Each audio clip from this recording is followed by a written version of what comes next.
เป็นเวลาดีที่ศรัทธาอีพ่ออีแม่ทั้งหลายส่วนใหญ่กินข้าวน้ำจำข้าวแรงแล้วเนาะไหว้พระสวดมนต์แล้วมานั่งรอฟังน้ำฟังธรรมจากครูบาอาจารย์ที่เปิดจัดรายการตั้งสถานีวิทยุในเครือข่ายคลื่นสีขาวเพื่อชาวประชาในเวลานี้20 ถึง 22 นาฬิกานั้นมีสถานีวิทยุในเครือข่ายที่ได้มอบเวลามาให้กับทางครูบาอาจารย์ท่านผอ.คลื่นสีขาวท่านพระครูอภิวัฒนวิกรมมาจัดสรรจัดครูบาอาจารย์มาจัดรายการฮือนั้นมีถึง27 28 สถานีสถานีปล่อยแม่ทั้งหลายนับว่าเป็นช่วงเวลาทองเนาะถ้าเป็นเวลาข่าวเวลาอะไรอย่างต่างๆเวลาของสถานีวิทยุโทรทัศน์สมัยก่อนสถานีปล่อยแม่จะหันว่าเวลาช่วงที่มีโฆษณานักที่สุดเนี่ยก็คือช่วงเวลานี้เนาะ20 นาฬิกาถึง21 22 นาฬิกาเนี่ยเพิ่นเรียกว่าเวลาทองเนาะเวลาทองก็เป็นเวลาที่คนทั้งหลาย มีเวลาที่จะผ่อนคลายมาฟังรายการธรรมะก็ดีฟังเพลงก็ดีดูทีวีก็ดีก็จะเป็นช่วงเวลานี้ซะค่ะฉะนั้นการที่ครูบาอาจารย์ได้รับมอบเวลาจากทางสถานีวิทยุต่างๆในช่วงเวลานี้ถือว่าเป็นเวลาที่มีเรตติ้งมีคุณค่าในการออกอากาศสูงเนาะถ้าเป็นเรตติ้งก็ช่วงนี้คนฟังเยอะคนติดตามฟังนักหนาก็เป็นช่วงเวลา20 นาฬิกาถึง22 นาฬิกาฉะนั้นก็ต้องขอบคุณทุกสถานีนะที่เปิดมอบเวลามาให้กับทางครูบาอาจารย์ได้จัดสรรเวลาแบ่งให้กับครูบาอาจารย์ในเครือข่ายขึ้นสีขาวของเฮาได้นำน้ำธรรมสั่งสอนขององค์ชินวรสัมมาสัมพุทธเจ้ามาฝากมาแบ่งมาปันกับศรัทธาญาติโยมทั้งหลายเป็นเวลาหลายปีมาแล้วศรัทธาอีป่อยแม่ก็ต้องขอบคุณจากใจลึกๆใจจริงๆของอาตมาภาพต้องขอบคุณครับทุกสถานีเนาะที่ได้ร่วมกันในการเผยแพร่ต้องใช้คำว่าร่วมกันในการเผยแพร่พระธรรมคำสั่งสอนของพระพุทธเจ้าคนที่จัดรายการก็ทำหน้าที่จัดไปไปคนที่ทำหน้าที่ส่งสัญญาณออกอากาศไปสู่บ้านสู่จองของศรัทธาญาติโยมก็ทำหน้าที่ส่งไปซึ่งคนจัดรายการนั้นนะศรัทธาญาติโยมก็คือหมู่อาตมาเขานี่ครูบาอาจารย์ที่ได้รับมอบหมายเวลาจากท่านพระครูอภิวัฒนวิกรมไปดูแลจัดรายการแต่ละช่วงแต่ละเวลาโดยเฉพาะในช่วงเวลา20 นาฬิกาถึง22 นาฬิกานี้ก็สถานีครอบคลุมไป8 จังหวัดภาคเหนือนะ8 จังหวัดภาคเหนือแบบสมบูรณ์นี่เถอะนะบอกว่าจากตังเชียงรายนี่ก็หลายพื้นที่ที่รับสัญญาณได้จาก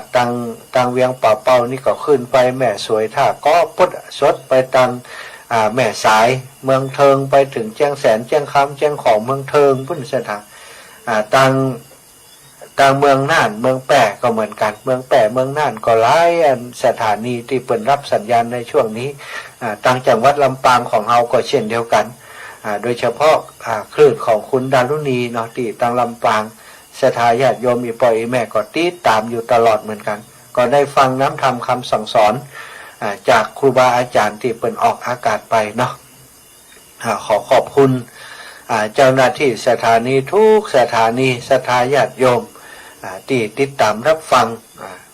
ในพื้นที่ต่างๆนักหนาอาตมาภาพมีโอกาสมาจัดรายการในช่วงนี้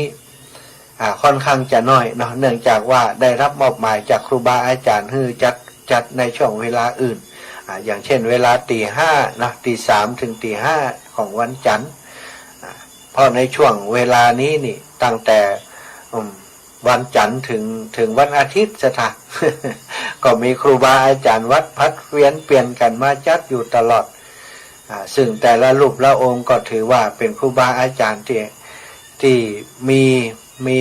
เป็นพระธรรมกถึกเนาะเป็นผู้ปฏิบัติดีปฏิบัติชอบ เป็นผู้ทรงความรู้ในหลายๆด้านก็เป็นประโยชน์ที่หมู่เฮาทั้งหลายได้ฟังน้ำฟังธรรมกันมาตลอดในวันนี้ได้รับมอบหมายจากท่านอาจารย์ว่าวันนี้ก็เนื่องจากว่าช่วงนี้เฮาในเครือข่ายคลื่นสีขาวเฮามีกิจกรรมที่จะทำกันเกี่ยวกับการหล่อเตียนท่านมหานำเรื่องมูนี้มามาจากกับศรัทธาญาติโยมในเครือข่ายของเฮาพ่องเนอก็จะสนองงานครูบาอาจารย์เนาะแต่ว่าในชั่วโมงแรกชั่วโมงต้นนี้อาตมาขออนุญาตว่าเนื่องจากเขาบ่ได้พบได้ปะกันเมื่อศรัทธาในช่วงที่ผ่านมานี้พอดีได้ไปอ่านบทความเนาะบทความในช่วงของวันวิสาขบูชาก็มีหลายเรื่องหลายราวศรัทธาถึงข่าวดีข่าวบ่ดีทุกครั้งที่จะมีงานวิสาขบูชาวันวิสาขบูชานั้นก็มักจะมีเรื่องราวต่างที่บอกค่อยดีเนาะเกี่ยวกับเรื่องของพระสงฆ์องค์สังฆเจ้าออกเผยแผ่ต่างออกเผยแพร่ต่างสื่อสารมวลชนต่างๆเป็นข่าวที่ฟังแล้วก็บ่ม่วนใจเยอะเหมือนกันแต่มีอยู่ข่าวหนึ่งศรัทธาญาติโยมอาตมาได้อ่านแล้วได้ติดตามแล้วก็รู้สึกชื่นใจเนาะพบว่าณปัจจุบันนี้นะศาสนาพุทธศาสนาคำสั่งสอนของพระพุทธเจ้าของเราได้รับความสนใจจากต่างแอฟริกานะจากต่างคองโกต่างแอฟริกาประเทศที่ค่อนข้างจะยากจนนะต่างแอฟริกาต่างอย่างพวกนั้นมีเยอะมากเลยต่างแอฟริกาที่เข้ามาแสดงตนเข้ามานับถือพุทธศาสนาของเฮานักสถานแต่เมื่อสมัยก่อนนี้จะไปทางยุโรปเนาะสถานยุโรปทางตะวันตกทางยุโรปนี่ก็มีหลายประเทศด้วยกันทางเอเชียก็ส่วนใหญ่ก็เอเชียของเฮานับถืออยู่นักเนาะทางเอเชียนี่บอกว่าจะเป็นทางประเทศตั้งแต่เมียนมาเนาะประเทศพม่าประเทศลาวกัมพูชาไทยปากีสถานอินเดียอย่างมูนี้ส่วนใหญ่ก็จะเป็นพูดไปนักสถานแล้วก็ทางยุโรปนะทางยุโรปทางอเมริกาคนก็นับถือมานักเหมือนกันเหมือนกันนะเนาะที่เปิดนับถือกันมาแต่ว่าที่ใหม่ๆก็คือแถวทางแอฟริกาอย่างต่างๆเนี่ยสถานมีการทำวัดสวดมนต์มีการบวชมีการทำกิจกรรมต่างๆเหมือนกับที่บ้านเฮาเนี่ยสถานในสมัยก่อนที่บ้านเฮาในสมัยก่อน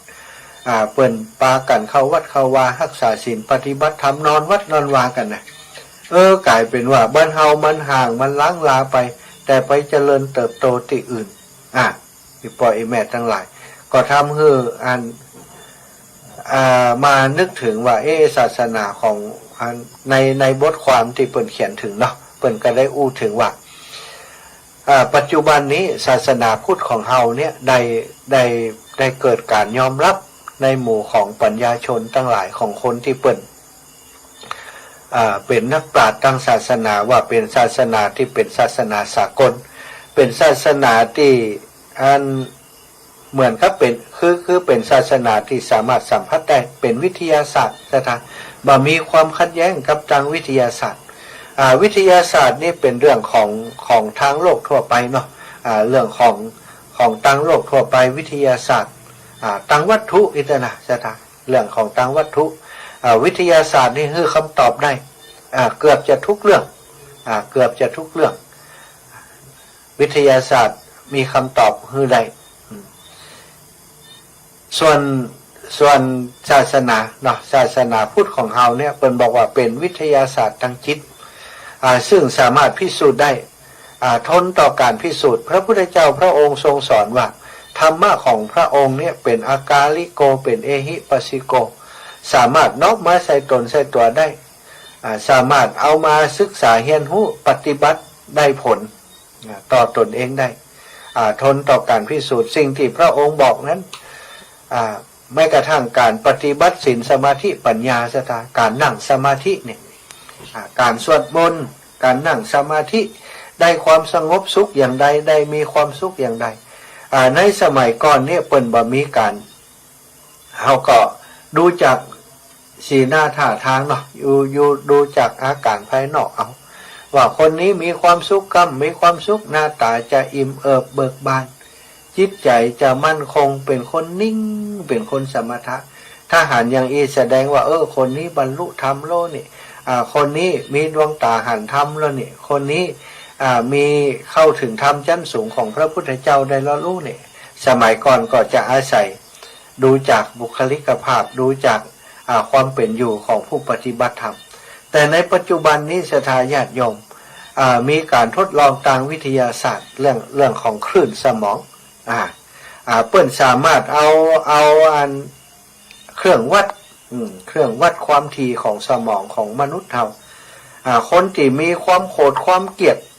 จะมีความถี่สมองที่จะเป็นสีแดงเลยใช่ไหมสมองความร้อนอย่างต่างๆที่มันแผ่ออกมาทางนอกนี่เรียกว่าถ้าจับออกมานี่เส้นสีแดงจะขึ้นพืชเลยแต่ถ้าคนที่มีจิตใจเปิดนั่งสมาธินั่งวิปัสสนานั้นตั้งกรรมฐานและจิตใจสงบเย็นนั้นแถบของสมองอย่างต่างๆนั้นสถานจะเดินแบบสม่ำเสมอและจะเป็นสีโทนสีเย็นสีเป็นสีเย็นเป็นสีน้ำเงินเป็นสีเทาอย่างต่างเพศบาใจสีแดงเนี่ยคือสิ่งที่นักวิทยาศาสตร์เป็นสามารถมาตรวจจับคลื่นสมองของคนที่ปฏิบัติธรรมเลยเป็นการยืนยันว่าการปฏิบัติธรรมตามแนวทางของพุทธศาสนาตามคำสอนของพระพุทธเจ้านี้เกิดความสงบเย็นจริงเกิดความสงบเย็นจริงแล้วก็คำสอนของพระพุทธเจ้าของเฮานั้นศรัทธาญาติโยมทั้งหลายสอนถึงสัจธรรมของชีวิตที่บ่มีไผปฏิเสธได้ศาสนาอื่นศาสนาอื่นที่บรรดาศาสนาที่มีคนนับถือนักที่สุดสูงที่สุดอยู่ในคณะนี้เนี่ยเทียบเท่ากันเนี่ยไล่เลี่ยกันนี่ก็คือมีพุทธศาสนามีอิสลามมีศาสนาอิสลามศาสนาคริสต์เนี่ยบรรดาศาสนาทั้งหลายเนี่ยศาสนาพุทธของเขาเป็นศาสนาของวิทยาศาสตร์เป็นศาสนาที่บ่ได้เป็นเรียกว่าเทวนิยมบ่ได้เป็นเทวนิยมอย่างศาสนาอื่นๆศาสนาคริสต์เป็นก็เป็นเทวนิยมนะเหมือนกับว่านับถือพระเยซูเป็นพระเจ้าใช่ไหมแล้วก็อย่างศาสนาอิสลามก็เหมือนกันองค์อัลเลาะห์ก็นับถือพระอัลเลาะห์เป็นศาสดาเป็นเหมือนเป็นพระเจ้าใช่ไหมแต่ในศาสนาพุทธของเฮานั้นนับถือคำสอนของพระพุทธเจ้าใช่ไหมพระองค์ได้ตรัสบอกว่าพระองค์เป็นเพียงผู้บอกทางเป็นเพียงผู้ค้นพบเท่านั้นใช่ไหมสำหรับธรรมคำสั่งสอนที่เป็นไปเพื่อความดับทุกข์เนี่ยเรียกว่าพระธรรมที่พระองค์ไปค้นพบเนี่ยเป็นสิ่งที่มีอยู่ก่อนแล้วเนี่ยพระพุทธเจ้าบ่ได้อวดอ้างว่าธรรมทั้งหลายเนี่ยพระองค์คิดค้นมาพระองค์ไปคิดค้นมาโดยตัวเองบ่ได้ว่าอย่างนั้นใช่ไหมพระพุทธเจ้าบอกว่าพระธรรมคำสั่งสอนทั้งหลายนั้นที่พระองค์เอามาสอนเนี่ยมันมีอยู่แล้วแต่พระองค์เป็นผู้แต่ไปพบแล้วเอามาเปิดเผยนะมาเปิดเผยให้คนทั้งหลายได้รับรู้รับฟังอย่างกฎของไตรลักษณ์เนี่ยกฎของอนิจจลักษณะหรือว่ากฎไตรลักษณ์ในสถานไตรลักษณ์ก็คืออนิจจังทุกขังอนัตตาเนี่ยหรือว่ากฎปฏิจจสมุปบาทเนี่ยกฎแห่งการเกิดทุกข์เนี่ยสถานพระพุทธองค์บอกว่าพระองค์นี้บ่ได้สร้างกฎที่ขึ้นมากฎนี้มันมีอยู่แล้วกฎนี้มันมีอยู่แล้วกฎของไตรลักษณ์นี่อนิจจังทุกขังอนัตตานี่มันมีอยู่แล้วกฎของการเกิดดับปฏิจจสมุปบาทเนี่ยมันก็มีอยู่แล้วพระองค์เป็นเพียงผู้ที่ไปค้นพบเท่านั้นนะซึ่งในหนังสือเกี่ยวกับการบรรยายเกี่ยวกับไตรลักษณ์นี่กฎของไตรลักษณ์นี่ท่านปอ.ประยุตโตท่านเจ้าคุณเปิ่นได้อ่านเรียบเรียงมาก็เป็นที่น่าสนใจสำหรับกฎไตรลักษณ์นั้นมีพระพุทธพจน์แสดงลักษณ์ไว้ในรูปของกฎธรรมชาติที่พระพุทธเจ้าได้ตรัสเองนะพระองค์ตรัสว่าตถาคตหรือว่าพระพุทธเจ้าทั้งหลายจะอุบัติขึ้นหรือไม่ก็ตามธาตุลักษณ์นั้นก็ยังคงมีอยู่เป็นธรรมะทิฏฐิเป็นธรรมะนิยามก็คือ อันว่าสังขารทั้งหลายบัดเที่ยงเนี่ยเป็นธรรมะทิฏฐิเป็นธรรมะนิยามที่มีอยู่แล้วสังขารทั้งหลายเป็นทุกข์เป็นสิ่งที่มีอยู่แล้วธรรมะทั้งปวงเป็นอนัตตาเป็นสิ่งที่มีอยู่แล้วตถาคตตรัสรู้เข้าถึงหลักนั้นแล้วจึงบอกแสดงวางไว้เป็นแบบตั้งไว้เป็นหลักเปิดเผยแจกแจงทำให้เข้าใจง่ายว่าสังขารทั้งปวงบ่เที่ยงสังขารทั้งปวงเป็นทุกข์ธรรมทั้งปวงเป็นอนัตตาไตรลักษณ์นี้เรียกอีกอย่างหนึ่งว่าสามัญญลักษณะแปลว่าลักษณะทั่วไปหรือเสมอเหมือนกันแก่สิ่งทั้งปวงซึ่งได้ความหมายเท่ากันซะเพื่อความเข้าใจง่ายจะแสดงความหมายของไตรลักษณ์อันนี้ท่านเจ้าคุณได้เจ้าคุณปอประยุทธ์โตเนี่ยท่านได้อธิบายโดยย่อว่าอนิจจตาความบ่เที่ยงความบ่คงที่ความบ่ยั่งยืนภาวะที่เกิดขึ้นแล้วเสื่อมสลายไปอันนี้เรียกว่าอนิจจตาทุกขตาความเป็นทุกข์ภาวะที่ถูกบีบคั้นโดยการเกิดขึ้นและสลายตัวภาวะที่กดดันฝืนและขัดแย้งอยู่ในตัวเพราะปัจจัยที่ปรุงแต่งให้มีสภาพเป็นอย่างนั้นเปลี่ยนแปลงไปจะทำให้คงอยู่ในสภาพนั้นบ่ได้ภาวะที่บ่สมบูรณ์มีความบกพร่องอยู่ในตัวบ่ให้ความสมอยากแท้จริงหรือว่าพึงพอใจเต็มที่แก่ผู้อยากด้วยตัณหาและก่อให้เกิดทุกข์แก่ผู้เข้าไปอยากเข้าไปยึดโดยตัวอุปทานอันนี้เรียกว่าทุกขตาสถานที่สามกฎข้อที่สามก็คืออนัตตาความเป็นอนัตตาความบ่ใจตัวใจตนความบ่มีตัวตนที่แท้จริงของมันสิ่งทั้งหลายหากจะกล่าวว่ามีก็ต้องว่ามีอยู่ในรูปแบบของกระแสที่ประกอบด้วยปัจจัยต่างๆอันเป็นความสัมพันธ์ที่เนื่องอาศัยกันเกิดดับสืบต่อกันไปอยู่ตลอดเวลาบ่ให้ขาดสายจึงเป็นภาวะที่บัดเที่ยงเมื่อต้องเกิดดับบ่คงที่และเป็นไปตามเหตุตามปัจจัยที่อาศัยก็ย่อมจะมีความบีบคั้นกดดันขัดแย้งและแสดงถึงความบกพร่องบ่สมบูรณ์อยู่ในตัวและเมื่อทุกส่วนเป็นไปในรูปกระแสที่เกิดขึ้นอยู่ตลอดเวลาขึ้นต่อเหตุต่อปัจจัยเช่นนี้ก็ย่อมบ่เป็นตัวของตัวมีตัวตนที่แท้จริงบ่ได้ในกรณีของสัตว์ของบุคคลได้แยกว่าสัตว์บุคคลนั้นประกอบโดยขันธ์ห้าเท่านั้นบ่มีสิ่งอื่นนอกเหนือจากขันธ์ห้าเป็นอันตัดปัญหาเรื่องที่จะมีตัวตนเป็นอิสระอยู่ต่างหากจากนั้นหันมาแยกขันธ์ห้าออกพิจารณาแต่ละอย่างก็จะเห็นว่าขันธ์ห้าทุกขันธ์บ่เที่ยงเมื่อบ่เที่ยงก็เป็นทุกข์เป็นสภาพที่บีบคั้นกดดันแก่ผู้เข้าไปยึดเมื่อเป็นทุกข์ก็บ่ใจตัวตนที่ว่าบ่ใจตัวตนก็เพราะว่าแต่ละอย่างล้วนเกิดจากเหตุจากปัจจัยบ่มีตัวตนและมันเองอย่างหนึ่งเพราะบ่อยู่ในอำนาจบ่เป็นของสัตว์บุคคลนั้นแท้จริงถ้าสัตว์บุคคลนั้นเป็นเจ้าของขันธ์ห้าแท้จริงพระองค์บอกว่าเฮาก็ย่อมบังคับเอาได้ตามต้องการแต่อันนี้เฮาบังคับบ่ได้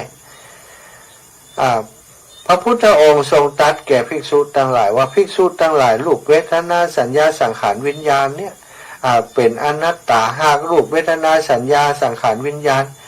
ถ้าเป็นอัตตาตัวตนแล้วไซมันก็จะบ่เป็นไปเพื่ออาพาธจะเป็นไปเพื่อความปรารถนาแต่อันนี้มันมีการเสื่อมไปสูญไปเป็นธรรมดาศรัทธาญาติโยมอีป่ออีแม่ทั้งหลายหมู่นักปราชญ์ทั้งหลายเพิ่นได้ฟังเรื่องราวของพระพุทธศาสนาคำสอนในเบื้องต้นเกี่ยวกับลักษณะไตรลักษณะสามประการนี้เพิ่นเลยได้เข้าใจว่าโอ้ศาสนาพุทธนี่มีความลึกซึ้งมีเหมือนกับวิทยาศาสตร์เลยสามารถแยกออกมาเป็นอย่างอย่างที่ว่าอย่างที่อนิจจตาเนี่ยสภาวะที่มัน มันบ่เที่ยงเนี่ยร่างกายของมนุษย์คนเฮาเนี่ยมันเฮาตั้งแต่เกิดมาก็มีอย่างคงอยู่อย่างเดิมตั้งแต่น้อยๆมานะมันก็เติบใหญ่เติบโตขึ้นไป เชื่อมเสื่อมบางเสื่อมชราไปเรื่อยๆบ่มีความคงที่ถ้าเขาจะบอกว่าโอ้อันนั้นอันนี้มันคงที่เนี่ยศรัทธาญาติโยมก็ไปพอตามสัจธรรมที่แท้จริงแม้กระทั่งชีวิตของเราเนี่ยทุกคนผ่านวัยที่เป็นเด็กน้อยมาทั้งนั้นเนาะบางแล้วก็เขาก็ผ่านวัยของหนุ่มสาวมาจากนั้นเขาก็มาถึงวัยของณขณะนี้ก็เป็นวัยที่ชราแล้วเขาได้กฎของอนิจจลักษณะนั้นได้ทำได้ส่งเขาผ่านแต่ละวัยมาจนถึงเป็นคนเฒ่าคนแก่อยู่ในขณะนี้ความบ่เที่ยงนี้ก็คือหลายๆเรื่องหลายๆราวศรัทธาญาติโยมที่มันบ่เที่ยงอย่างก็ตามที่มันบ่เที่ยงความทุกข์ก็จะเข้ามาหาสังขารร่างกายเฮามันมีอย่างที่เที่ยงเที่ยงแท้แน่นอนถ้ามันเที่ยงเฮาก็จะต้องบังคับมันได้แต่อันนี้มันบ่เที่ยงมันบ่เที่ยงมีการเกิดขึ้นและก็การเปลี่ยนแปลงแล้วก็ดับสูญไปในที่สุดกฎข้อแรกก็คืออนิจจตาความบ่เที่ยงกฎข้อที่สองทุกขตานี่ก็คือภาวะที่มันทนอยู่ได้ยากมันจะอยู่ด้วยกันเนี่ยใช่ไหมในเมื่อมันบ่เที่ยงก็แสดงว่ามันบ่อยู่ได้เหมือนก็แสดงว่ามันทนอยู่ได้ยากอยู่ในภาวะอนิจจตาแล้วก็อนัตตาก็คือความที่เขาหาตัวตนบุคคลเราเขามาได้มีแต่ความเปลี่ยนแปลงไปของขันธ์ทั้งห้าหลายคนก็อาจจะท้วงมาว่าถ้ามันบ่เที่ยงแล้วเขายังหันอยู่ยังแล้วอันนี้ข้อนี้เปิ่นบอกว่าก็เหมือนกับเขาหันหลอดไฟเนี่ยสถานความจริงแสงสว่างที่เขาหันเป็นไฟอยู่แจ้งลึ่งอยู่นี้เนี่ยมันมีการกระพริบทีมากกระพริบทีถ้าสถานจะหันว่าอันเวลาหลอดไฟที่มันเสื่อมสภาพนะมันจะกระพริบวับนะจริงๆแล้วโดยธรรมชาติทั่วไปมันก็กระพริบแบบนี้แต่ว่ามันกระพริบทีจนเขามองบ่หันเหมือนกับว่ามันต่อเนื่องเป็นแสงสว่างอยู่อย่างนั้นอย่างเขาหันตัวตนของเขาก็เหมือนกันเขาก็หันว่าโอ้มันก็มีตัวตนอยู่นี่โลอย่างแต่จริงๆแล้วทางหลักการทางวิทยาศาสตร์หรือว่าทางพุทธศาสนาเนี่ยเปิ่นแยกออกมาได้ธาตุที่ว่าธาตุ4อินทรีย์6เนี่ยธาตุดินธาตุน้ำธาตุลมธาตุไฟเนี่ยในร่างกายของเราเนี่ยประกอบไปด้วยธาตุเหล่านี้แล้วก็มีขันธ์5ขันธ์ขันธ์5มีอย่างพ้องรูปสิ่งที่หันสิ่งที่เฮาหู้เฮาหันที่เป็นตัวเป็นตนที่เฮาสมมติเนี่ยเป็นรูปเป็นร่างขึ้นมาเนี่ยรูปเวทนาความรู้สึกทุกข์ก็ดีสุขก็ดีทุกข์ก็ดีทุกข์ก็บ่ใจสุขก็บ่ใจนี่ก็ดีอันนี้เป็นเรียกว่าเวทนาเวทนาแล้วก็สัญญาขันธ์มีอยู่5อย่างรูปเวทนาสัญญาสังขารวิญญาณสิ่งเหล่านี้ศรัทธาญาติโยมทำให้เฮามีความรู้สึกเป็นตัวเป็นตนเป็นเราเป็นเขาทั้งที่จริงๆแล้วถ้าแยกออกมาจริงๆเนี่ยรูปก็บ่เที่ยงเวทนาก็บ่เที่ยงสัญญาก็บ่เที่ยงสังขารก็บ่เที่ยงวิญญาณก็บ่เที่ยง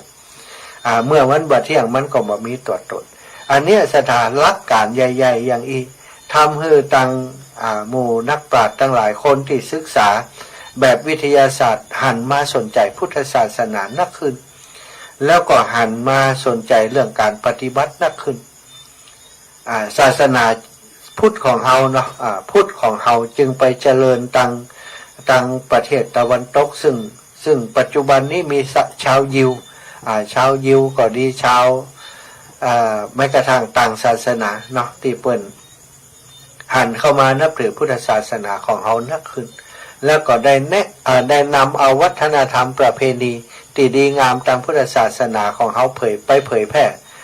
ต่างประเทศของเปิ้นมีกิจกรรมหนึ่งศรัทธาญาติโยมที่อาตมาหันแล้วก็อมยิ้มเนาะเป็นกิจกรรมเกี่ยวกับรอเตียนเข้าวสา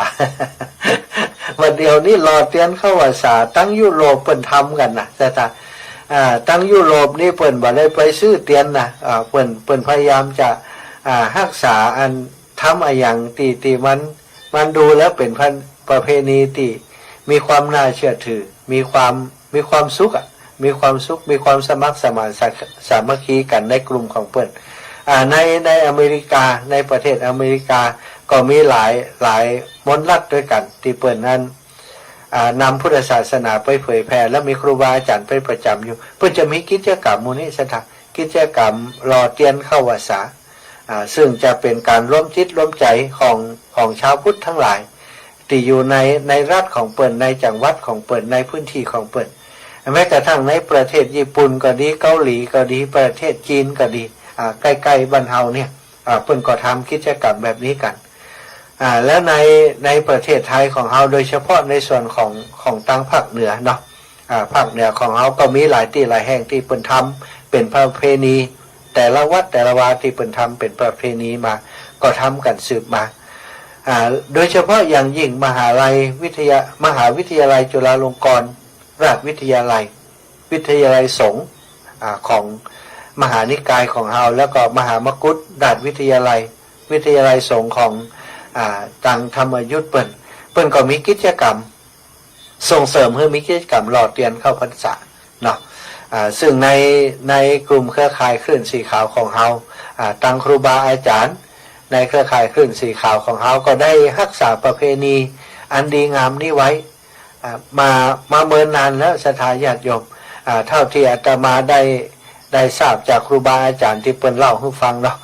ทำไมต้องเล่าให้ฟังเพราะว่าอาตมากำลังเป็นน้องใหม่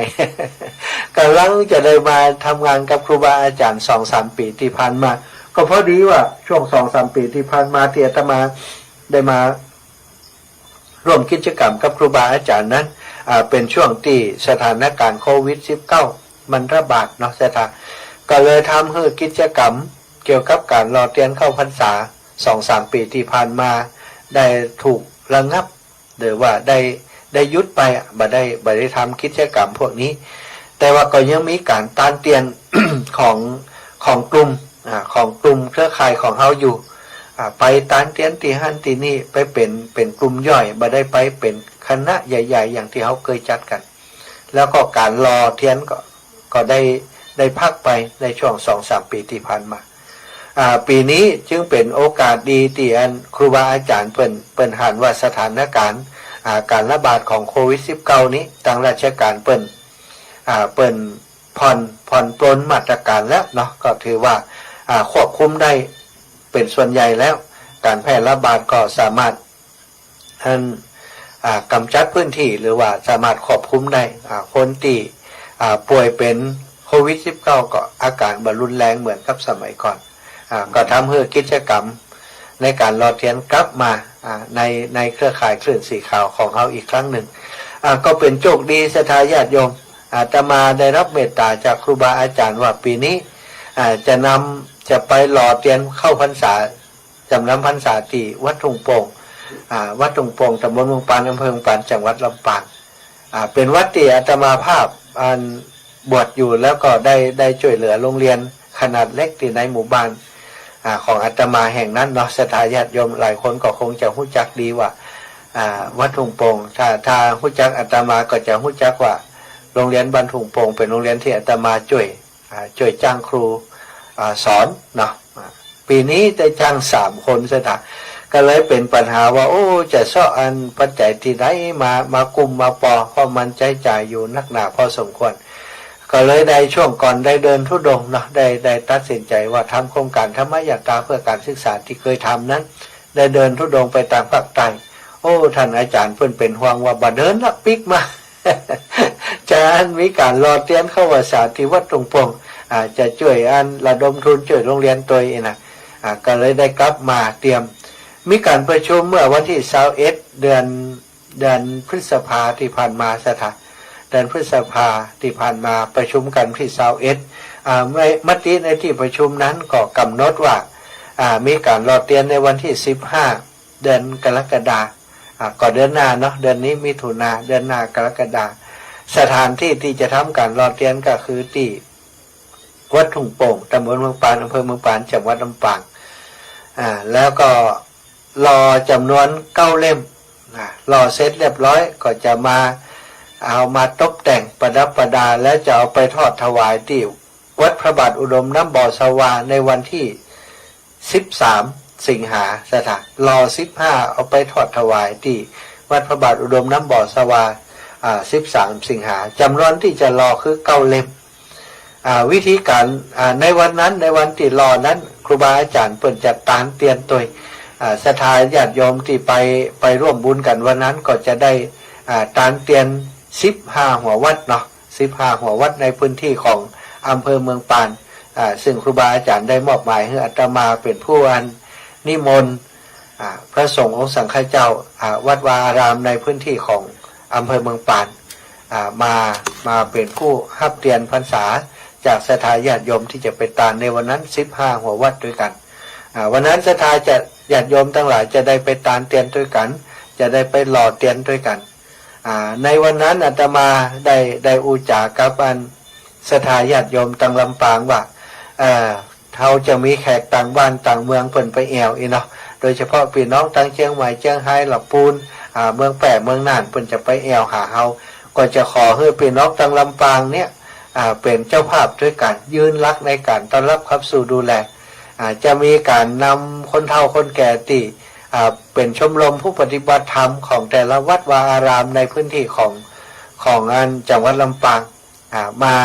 มาสวดมนต์ม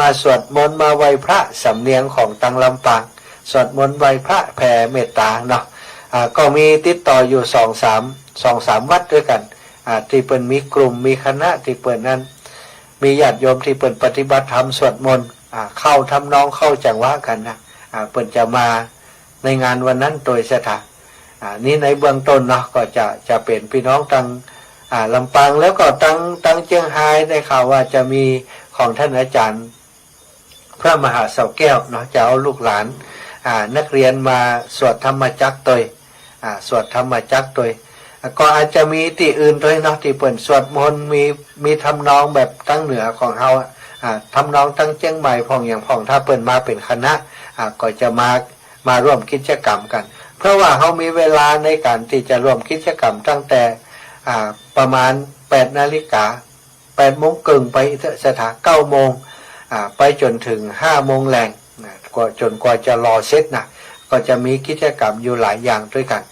ก็คงจะเป็นเปิดโอกาสให้ศรัทธาอีปล่อยอีแวดทั้งหลายได้แสดงออกในด้านวัฒนธรรมต่างๆตัวอาจจะมีแผ่วสะเลาะซ้อซึ้งนะไปร่วมกิจกรรมด้วยกันอาจจะมีฟ้อนดาบมีอย่างตัวอันนี้ก็คงจะบอกผ่านทางรายการนี้ไปเนาะฝ่ายที่มีการแสดงไปตัวก็แจ้งมาก็ได้เนาะจะพยายามจะใส่ในรายการการแสดงคือตลอดถึงมีการฟ้อนการล้ำต่างๆเป็นการอนุรักษ์รักษาวัฒนธรรมประเพณีหลายๆด้านไปตัวส่วนศรัทธาญาติโยมอีพ่ออีแม่ทั้งหลายที่จะร่วมบุญเนาะถ้าอีแม่ไปบ่ได้จะร่วมบุญได้จะได้พ่องท่านอาจารย์นะอันนี้ก็สามารถร่วมบุญกันได้เนาะตังครูบาอาจารย์ก็ประกาศไปพ่องละเนาะก็คือตัง ครูบาอาจารย์กำหนดเอาเลขที่บัญชีของโรงเรียนขนาดเล็กโรงเรียนบ้านทุ่งโป่งเป็นบัญชีหลักในการที่จะให้ศรัทธาอีพ่ออีแม่โอนปัจจัยไปร่วมกิจกรรมในครั้งนี้กิจกรรมในครั้งนี้ก็จะมีเกี่ยวกับเตียนเนาะเตียนที่ให้อีพ่ออีแม่ได้ปูจาเพื่อจะเอามาหลอมมาหล่อรวมกันนั้นเป็นแผ่นเตียนธรรมจักรเป็นแผ่นเตียนธรรมจักรเส้นผ่าศูนย์กลางประมาณ10 เซนด้านหน้าจะเป็นรูปธรรมจักรด้านหลังนี้ก็จะเป็นพื้นที่คือศรัทธาอีพ่ออีแม่ได้เขียนชื่อเขียนชื่อเสียงเรียงนามแล้วก็วันเดือนปีเกิดใส่ไปในแผ่นนั้นแล้วเขาก็จะเอาแผ่นนั้นไปเข้าหม้อหลอมด้วยกันเท่ากับว่าเขาได้ร่วมบุญเนาะเป็นเจ้าภาพด้วยกันเหมือนกับเขาได้ปูจาเตียนเพราะเตียนถึงเก่าเล่มนั้นศรัทธาญาติโยมก็จะได้จากน้ำจะได้จากเตียนที่เขาไปหลอมรวมกันเท่ากับว่าวันเดือนปีเกิดเนาะชะตาของเฮาเนี่ยได้ถูกนำไปหลอมรวมกันแล้วเอาไปปูจาพระพุทธพระธรรมพระสงฆ์ตลอดพรรษาที่วัดในพื้นที่ของอำเภอฝางซึ่งที่เขาจะไปทอดถวายกันในวันที่9 ขอฮื้อสถาอีปล่อยอีแม่เนาะที่อยู่ต่างจังหวัดต่างๆต่างจังหวัดเฮาก็ช่วยกันเป็นสะพานบุญเนาะอย่างตังเมืองฝางเนาะตังเมืองฝางนี่อาตมาได้รับเมตตาจากโยมแม่จงดีเชื่อกันทาได้อาสาเป็นผู้ที่รวบรวมรายชื่อของสถาอีปล่อยอีแม่ทั้งหลายอันส่งมาฮื้อนะส่งมาฮื้อเพื่อจะฮื้อตั้งเจ้าหน้าที่เปิ้นได้เขียนลงในแผ่นอันเตียนธรรมจักรที่จะเอาไปหล่อหลอมรวมกันนั่นนะอาตมาภาพก็ได้โยมแม่เปิ้นก็ส่งมาที่ไลน์ของอาตมาก็ส่งไปให้ตั้งทีมงานคณะลูกหลานที่อยู่ในหมู่บ้านในชุมชนนะหมู่ครูบาอาจารย์เขาช่วยกันเขียนถ้าย้อยกันเขียนไปเขียนแล้วก็แพ็คไว้ตามที่อันรายชื่อที่เปิ้นได้อันเป็นเจ้าภาพมาในวันที่จะหลอมรวมกันนั้นเนาะก็จะใส่รหัสคือเปิ้นเหียสำหรับตั้งเมืองฝางสมมุติว่าหมายเลข1เมืองฝางของแม่จงดีเนี่ยเฮาก็ใส่กล่องไว้กล่องหนึ่งเลยวันที่คณะของโยมแม่ไปก็มอบเพื่อเปิ้นเป็นกล่องเปิ้นก็จะได้เอาไปแจกกันของภัยมันก็ติดอยู่ตั้งหลังหั่นละเปิ้นก็เอาไปหลอมรวมกันอันนี้ศรัทธาญาติโยมมันก็สะดวกสำหรับการดำเนินการของคณะทำงานบางคนเปิ่นบอกว่าอันเอาเตียนมาส่งเตียนมาให้อีแม่ได้ก่อน เตียนมันก่อนนักอยู่นะศรัทธาสมมุติว่าถ้าสัก100-200เนี่ยตัวกาส่งมันกาส่งกับอันกาที่เปิ่นพูจานี่บอกคุ้มกัน ไปเชียงกับกาส่งเนาะก็เลยทำความเข้าใจกับศรัทธาอีปล่อยอีแม่ว่าขอให้อีปล่อยอีแม่ที่สามารถจดชื่อเสียงเรียงนามของคนในหมู่บ้านในชุมชนที่เปิ่นฟังรายการของเฮาหรือว่าเปิ่นอยากจะร่วมบุญด้วยกันเนี่ยรวมกันไว้ก่อนแล้วก็ส่งมาส่งเข้ามาทางไลน์ของอาตมาหรือว่าไลน์ของครูบาอาจารย์รูปอื่นก็ได้ที่ปล่อยแม่ฮู้จักมักคุ้นกับเปิ่นแต่ถ้าส่งมาที่อาตมานี้ก็ใช้เบอร์โทรของอาตมาเนี่ยสถา0808844173เนาะใช้เบอร์โทรนี้แอดไลน์เป็นเพื่อนกันมาก็ส่งรายชื่อมาให้อาตมาแล้วก็ส่งสำหรับปัจจัยก็ส่งมาที่ถ้ามาเนาะถ้าปัจจัยถ้าอีปล่อยอีแม่มา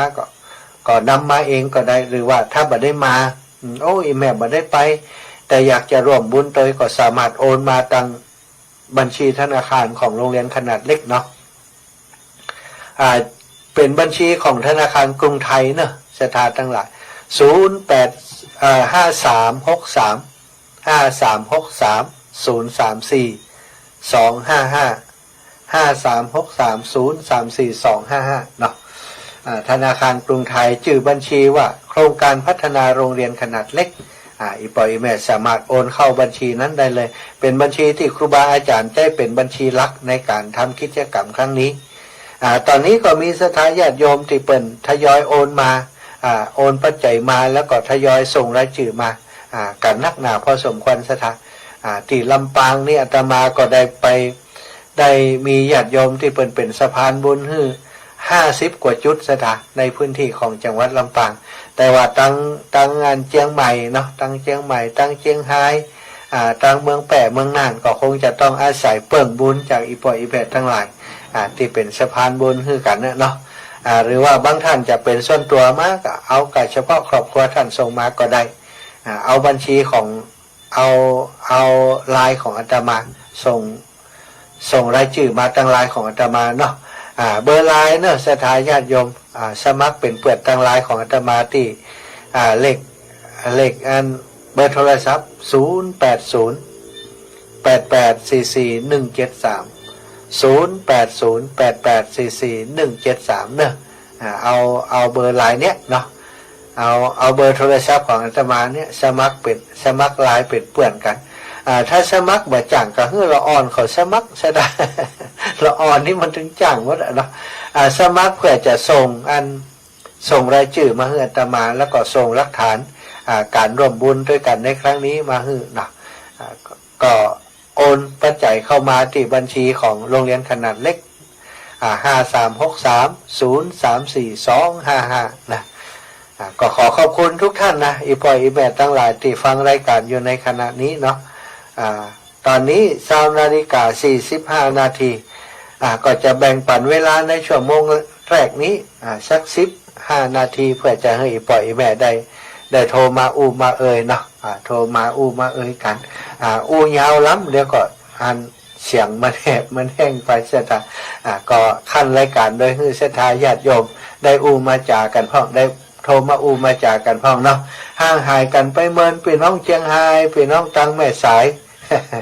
แม่ไอ้อย่างก็แซบูตังแม่สาย ฟังอยู่ก็จะตอนนี้เนาะพี่น้องตังแม่แจมนะแม่อุ้ยอินแม่สาบเสมิงฟังอยู่ก็จ้าเนาะโทรมาอูมาจากันเนาะ0808844173เนาะ0808844173สำหรับชั่วโมงแรกนี้เปิดโอกาสให้ได้โทรมาแล้วเนาะโทรมาอูมาจากันก่อนแล้วก็ชั่วโมงหลังก็มาอูมาจากันต่อชั่วโมงหลังนี้จะขออนุญาตนำรายชื่อที่ศรัทธาญาติโยมเปิดได้โอนมาแล้วเนาะมาแจ้งประกาศให้กับศรัทธาญาติโยมได้ทราบบางส่วนก็แล้วกันเนาะ0808844173เด้อศรัทธาญาติโยมทั้งหลายส่วนไผ่ที่จะจดเลขที่บัญชีก็จดได้เนาะ5363034255เนาะ5363034255เนาะโอ้อีแม่ใส่ตีขอบแล้วก้าบ่คืนเนี่ยยังมาได้ใส่เตื้อแม่กระทาปากลูกไปอยู่อ๋อจ้าสาธุมาได้ใส่เตื้อเข้าโมกปลายวะเข้าโมกกึ่งวะกำลังฆ่าฟังลูกอยู่เนี่ยเดียวเนี่ยอ๋อขอบคุณหลายๆว่านี่แปลว่าลูกเปล่าไม่ออกหรอเจ้าอีแม่วันนี้ท่านอาจารย์เพิ่นมอบเพื่อเจ้าเล่นรักไม่ออกนะเจ้าอีแม่ท่านอาจารย์เป็นไปท่านสามเณรรักได้ออกตอนนั้นหัวค่ำแล้วอีแม่เจ้าขอลูกอยู่ดีมีสุขเนอะสาธุอีแม่บุญรักษาแม่เนอะเจ้าอ้าวเจริญปอนโยมแม่จันศรีสุขาเจ้าไว้จัดเจ้าท่านหมาโยมแม่ฟังอยู่เนอะเจ้าแม่โต๊ะขนาดท่านหมาโอ้โต๊ะขนาดกะเจ้าโอ้เมื่อฝั่งนี่ฝนตกดีได้ไหมได้ยินเสียงฝนกันนี่สักเนี่ยได้ยินอยู่เจ้าท่านแม่เจ้าไปเยอะเจ้าขอบคุณฝนตกไม่ได้ยินดีอีแม่ไม่ได้ยินดีโยมแม่ปุ๋ยรับปุ๋ยยังรักเจ้าไอ้เจ้าได้ข่าวเฮ็ดทอมออกหลายอีล่ะได้ไปเจาะจนก่อนแล้วจ้ะเจ็บหัวเข่าบ่ได้กินนะชื่อเอาเถอะชื่อเอาชื่อได้เหรอเจ้าดีค่ะชื่อแล้วเดี๋ยวจะไปกินตัว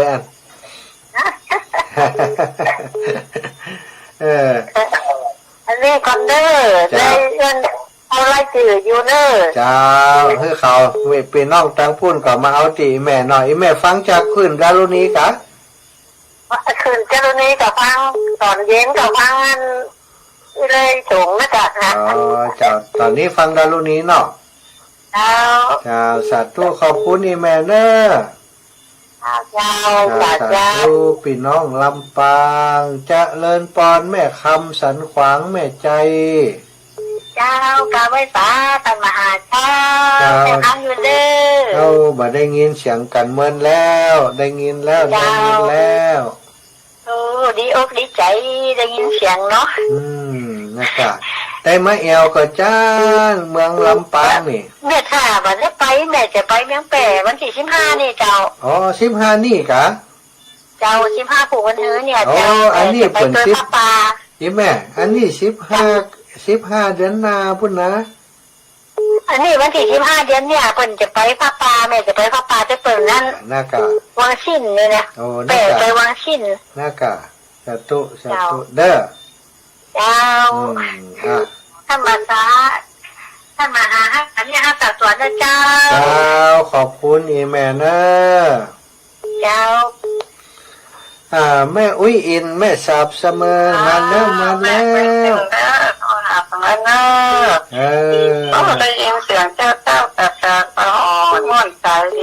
วนใจแล้วเนาะม่วนใจคนเฒ่าแล้วอ๋อเท่าแล้ว38โจ3838โจ38ดีแล้วกลับมาเจ้าอีแม่ดีดีมีสุขพวกนี้จะอดตังค์ร่วมบุญสัก100 บาทเจ้าโชคนะเจ้าร่วมบุญอย่างจะร่วมบุญเจ้าเราเตือนนะจ๊ะโอ้ได้กะสาธุโอ้ท่านก่อนเราจะบอกเจ้าเจ้าสาธุสาธุแม่ประพันธ์เจริญปานแม่ไม่จ่าเจ้าบ้านตามเนินตำบลคือยังผู้ดอกคำใต้จังหวัดพะเยานะเจ้าอันนี้แม่เหมือนกับใบโชเจ้าอันนี้แม่อย่างก็แม่แสงทองเจ้าโอ้แม่แสงทองเนาะได้โชเหมือนนะเจ้าจะทำสุกหวานนะเจ้าแม่แสงทองน้ำสกุลอย่างนี้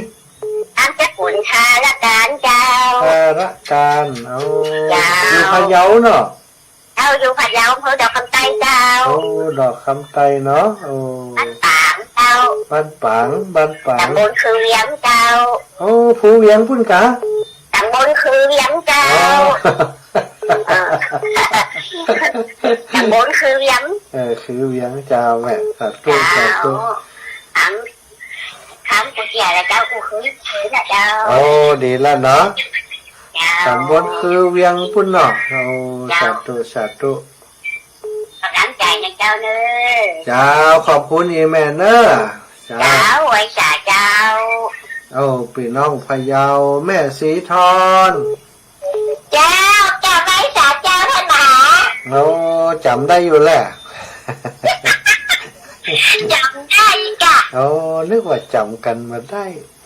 อีแม่นาห้ามแล้วก็จำกันมาได้อ่ะอีแม่ฝนตกก็หันเดี๋ยวนี้โอ้ฝนตกนาห้ามยังมันยุ่งตะดำเดี๋ยวนี้ใกล้กันฮะเนาะตั้งเมืองฝั่งกระตกบ้านชัยประการกระตกเนาะก็ได้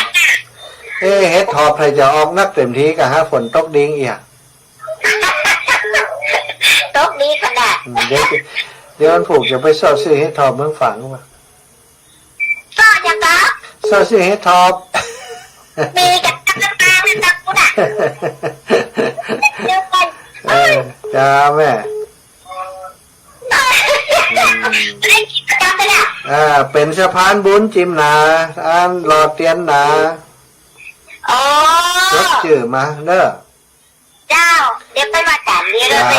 เจ้าเอแม่เจ้าไว้สาเจ้าพันสาธุเจริญปอนแม่ฉลาดแจ้ซ้อนให้สาธนาหารเจ้าเอแม่ไปลืมหน้ารอเตียน15 กรกฎาเนอะเจ้าหมอกับไว้เจ้าหน้ากาจดชื่อมาจีมเจ้าขอบคุณอีแม่บอกให้ป้าหมอแล้วเนาะเจ้าสาธุเจ้าแม่ฉลาดแจ้ซ้อนเจริญปอนแม่สุดแก้วมาแล้วแม่สุดแก้วเจ้าแก้วไม่สาเด้อท่านแม่เจ้าเจ้าติดตามอยู่เด้อเจ้าบ่ได้ยินเสียงเมินแล้วเจ้ามันนอนตะยิดนอนตางเพื่อนสายคนนักนั่นเนาะสายนักล้ำเนาะเจ้าจะได้บุญเราอยู่เด้อเจ้าแม่ฝากเป็นสะพานบุญเนอะแม่เนอะเจ้ากับไว้สาเด้อท่านแม่เจ้าสาธุบุญรักษาแม่เนอะเจริญปอน6204พระอาจารย์เจ้าแม่วิไลพรหมโลกเจ้าแม่วิไลพรหมโลกเจ้าแม่อยู่พะเยาดอกคำใต้จำได้ก่อนพะเยาดอกคำใต้เนาะจ้าจำได้พะเยาดอกคำใต้แม่วิไลพรหมโลกเจ้าแม่ฟังอยู่เด้อแม่เป็นกำลังใจนะสาธุขอบคุณอีแม่เด้อเจ้าได้ยินเสียงว่าจันก็ดีใจแล้วดีใจแล้วเนาะอันก็ได้ยินเสียงบ่ได้กับป้อเนาะขอบคุณนะแม่เด้อ จ้า เจ้าสาธุสาธุ สาธุสาธุ แม่วิไลพรหมโลกเหงาจื่อนามสกุลปนเน็ตตะแม่ยายพร มาที่การเจ้าได้มา เจ้าแม่ เปิดเจ้าได้เลย เอาเปิดแต่เจ้าแล้วกัน เจ้าแล้ว เอาทานมดแล้วกันนะทานมด เงิ แล้ว น กั มาน บอกว่าการมองมุ่งขนาดจะเข้าเนาะ โอ้ จะมาฟังมุ่งเนี่ย ดีกะดีกะ ทุกคนจบก็ ฮะฝนบัดตกนะที่ดอยรอนี่ฝนบัดตกนี่อยู่ดอยรอเนอะ มาเลยเลย งานดอยหล่อมางานศพแม่อุ้ยมาสิริปา มันนี่ฝนตกเลยเนี่ย ตกจะนั่ง เจ้าดีละดีละฝนตกก็จะได้เย็นเนาะยายเนาะ มันเย็นหน่อยครับอันนี้ จ้าอ้าวสาธุแบ่งกับแม่สายท้องกันได้แม่เนอะ เจ้าราชการเจ้า อ้าวแม่สายทองบ้านห้องละปูนอ้าวอีแม่ จะไม่ต้องเจ้ามา จ้า ที่รู้ ติดหลุดเจ้าแม่ นั่งนั่ง เจ้า ยังไม่ แม่ สุดเจ้าว่านั่นน่ะ เจ้าแม่ จะได้ยินเสียงก็ดีใจแล้วอย่างเล่นได้ว่านะ แต่ นะ ตอนมันห้องกับฝนตกเลยตั้ง5 โมงตกมากขนาดเลย โอ้เจ้าแม่ก็ทบกว่ากันเหมือนกันนะเนาะ เจ้า แต่ดอยรอนี่มันตกเนอะมันแรง จะได้อยู่ในรอถ้าเรามันตกเอง เจ้ามันตกแม่ เจ้า ขอบคุณอีแม่นักเนอะเดี๋ยวจะมองหลังแจ้กันหันครับ เจ้าเจ้าสาธุสาธุเจ้าสบายสาเจ้า เอาจะตายญาติโยมเนอะรอชั่วโมงหลังชั่วโมงนี้ขอพักก่อนแป๊บหนึ่ง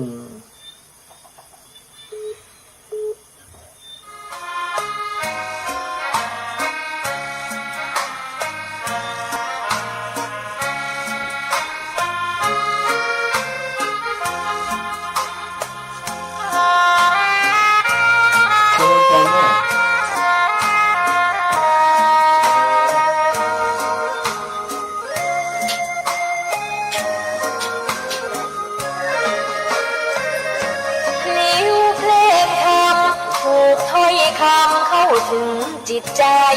ฟังรายการวิทยุเสียงใสส่งถึงใจไปสู่ปลายนาสารธรรมน้อมนำมาพระศาสดาบอกผู้คนทั่วลาหันมาเข้าวัดฟังธรรม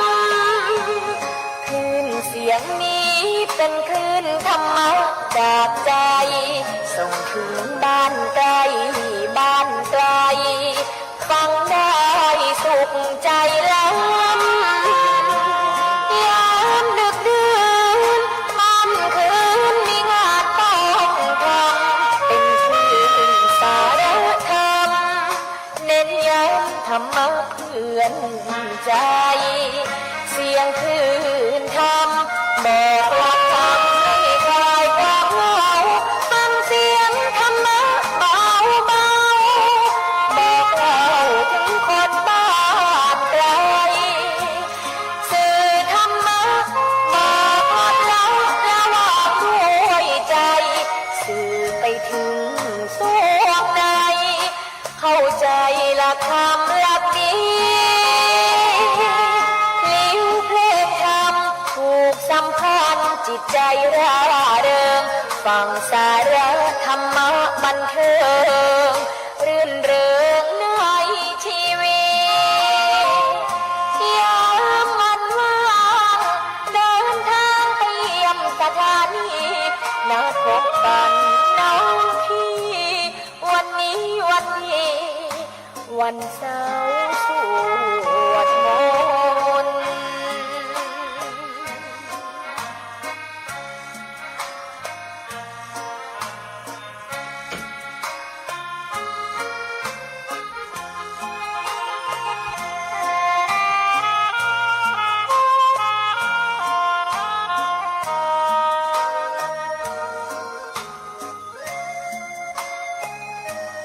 เจ้าแม่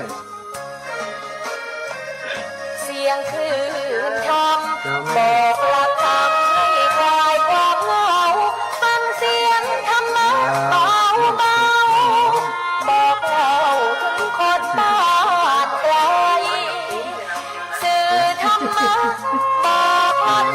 และว่าด้วยใจสื่อไปถึงสวงในเข้าใจหลักธรรมหลักดีลิ้วเพลงธรรมถูกสัมพันธ์จิตใจร่าเริงฟังสาระธรรมะบันเทิงรื่นเริงในชีวิตยามวันว่างเดินทางไปเยี่ยมสถานีนัดพบกันน้องพี่วันนี้วันดีวันเสาร์สวดมนต์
เจ้า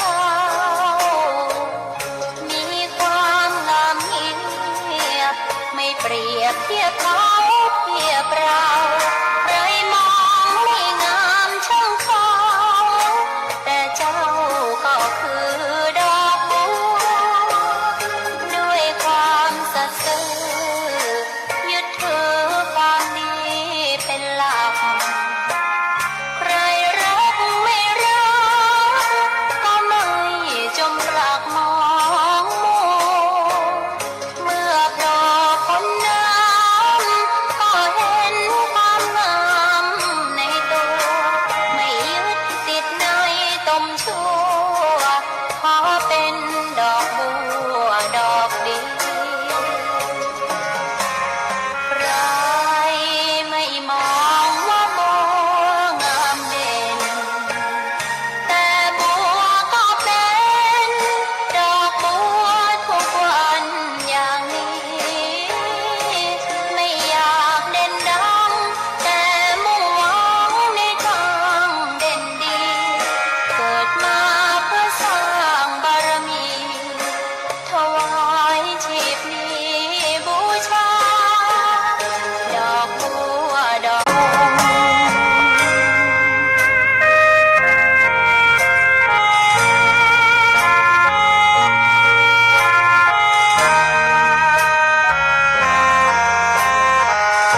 ยังหนึ่งชั่วโมงครับผมยังแถมหนึ่งชั่วโมง ไม่มองว่าบัวงามเด่นแต่บัวก็เป็นดอกบัวทุกวันอย่างนี้ไม่อยากเด่นดัง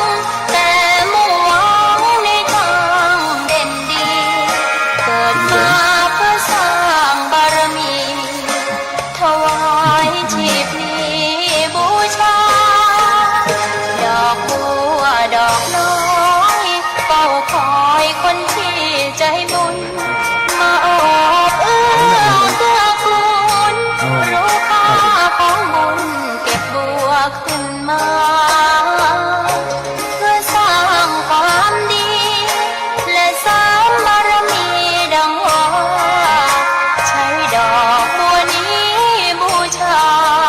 พระสัมมาสัมพุทธองค์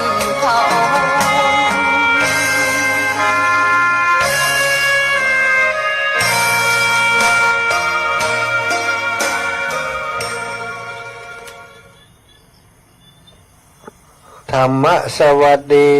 สวัสดีตอนค่ำยามคืนในชั่วโมงที่สองเนาะ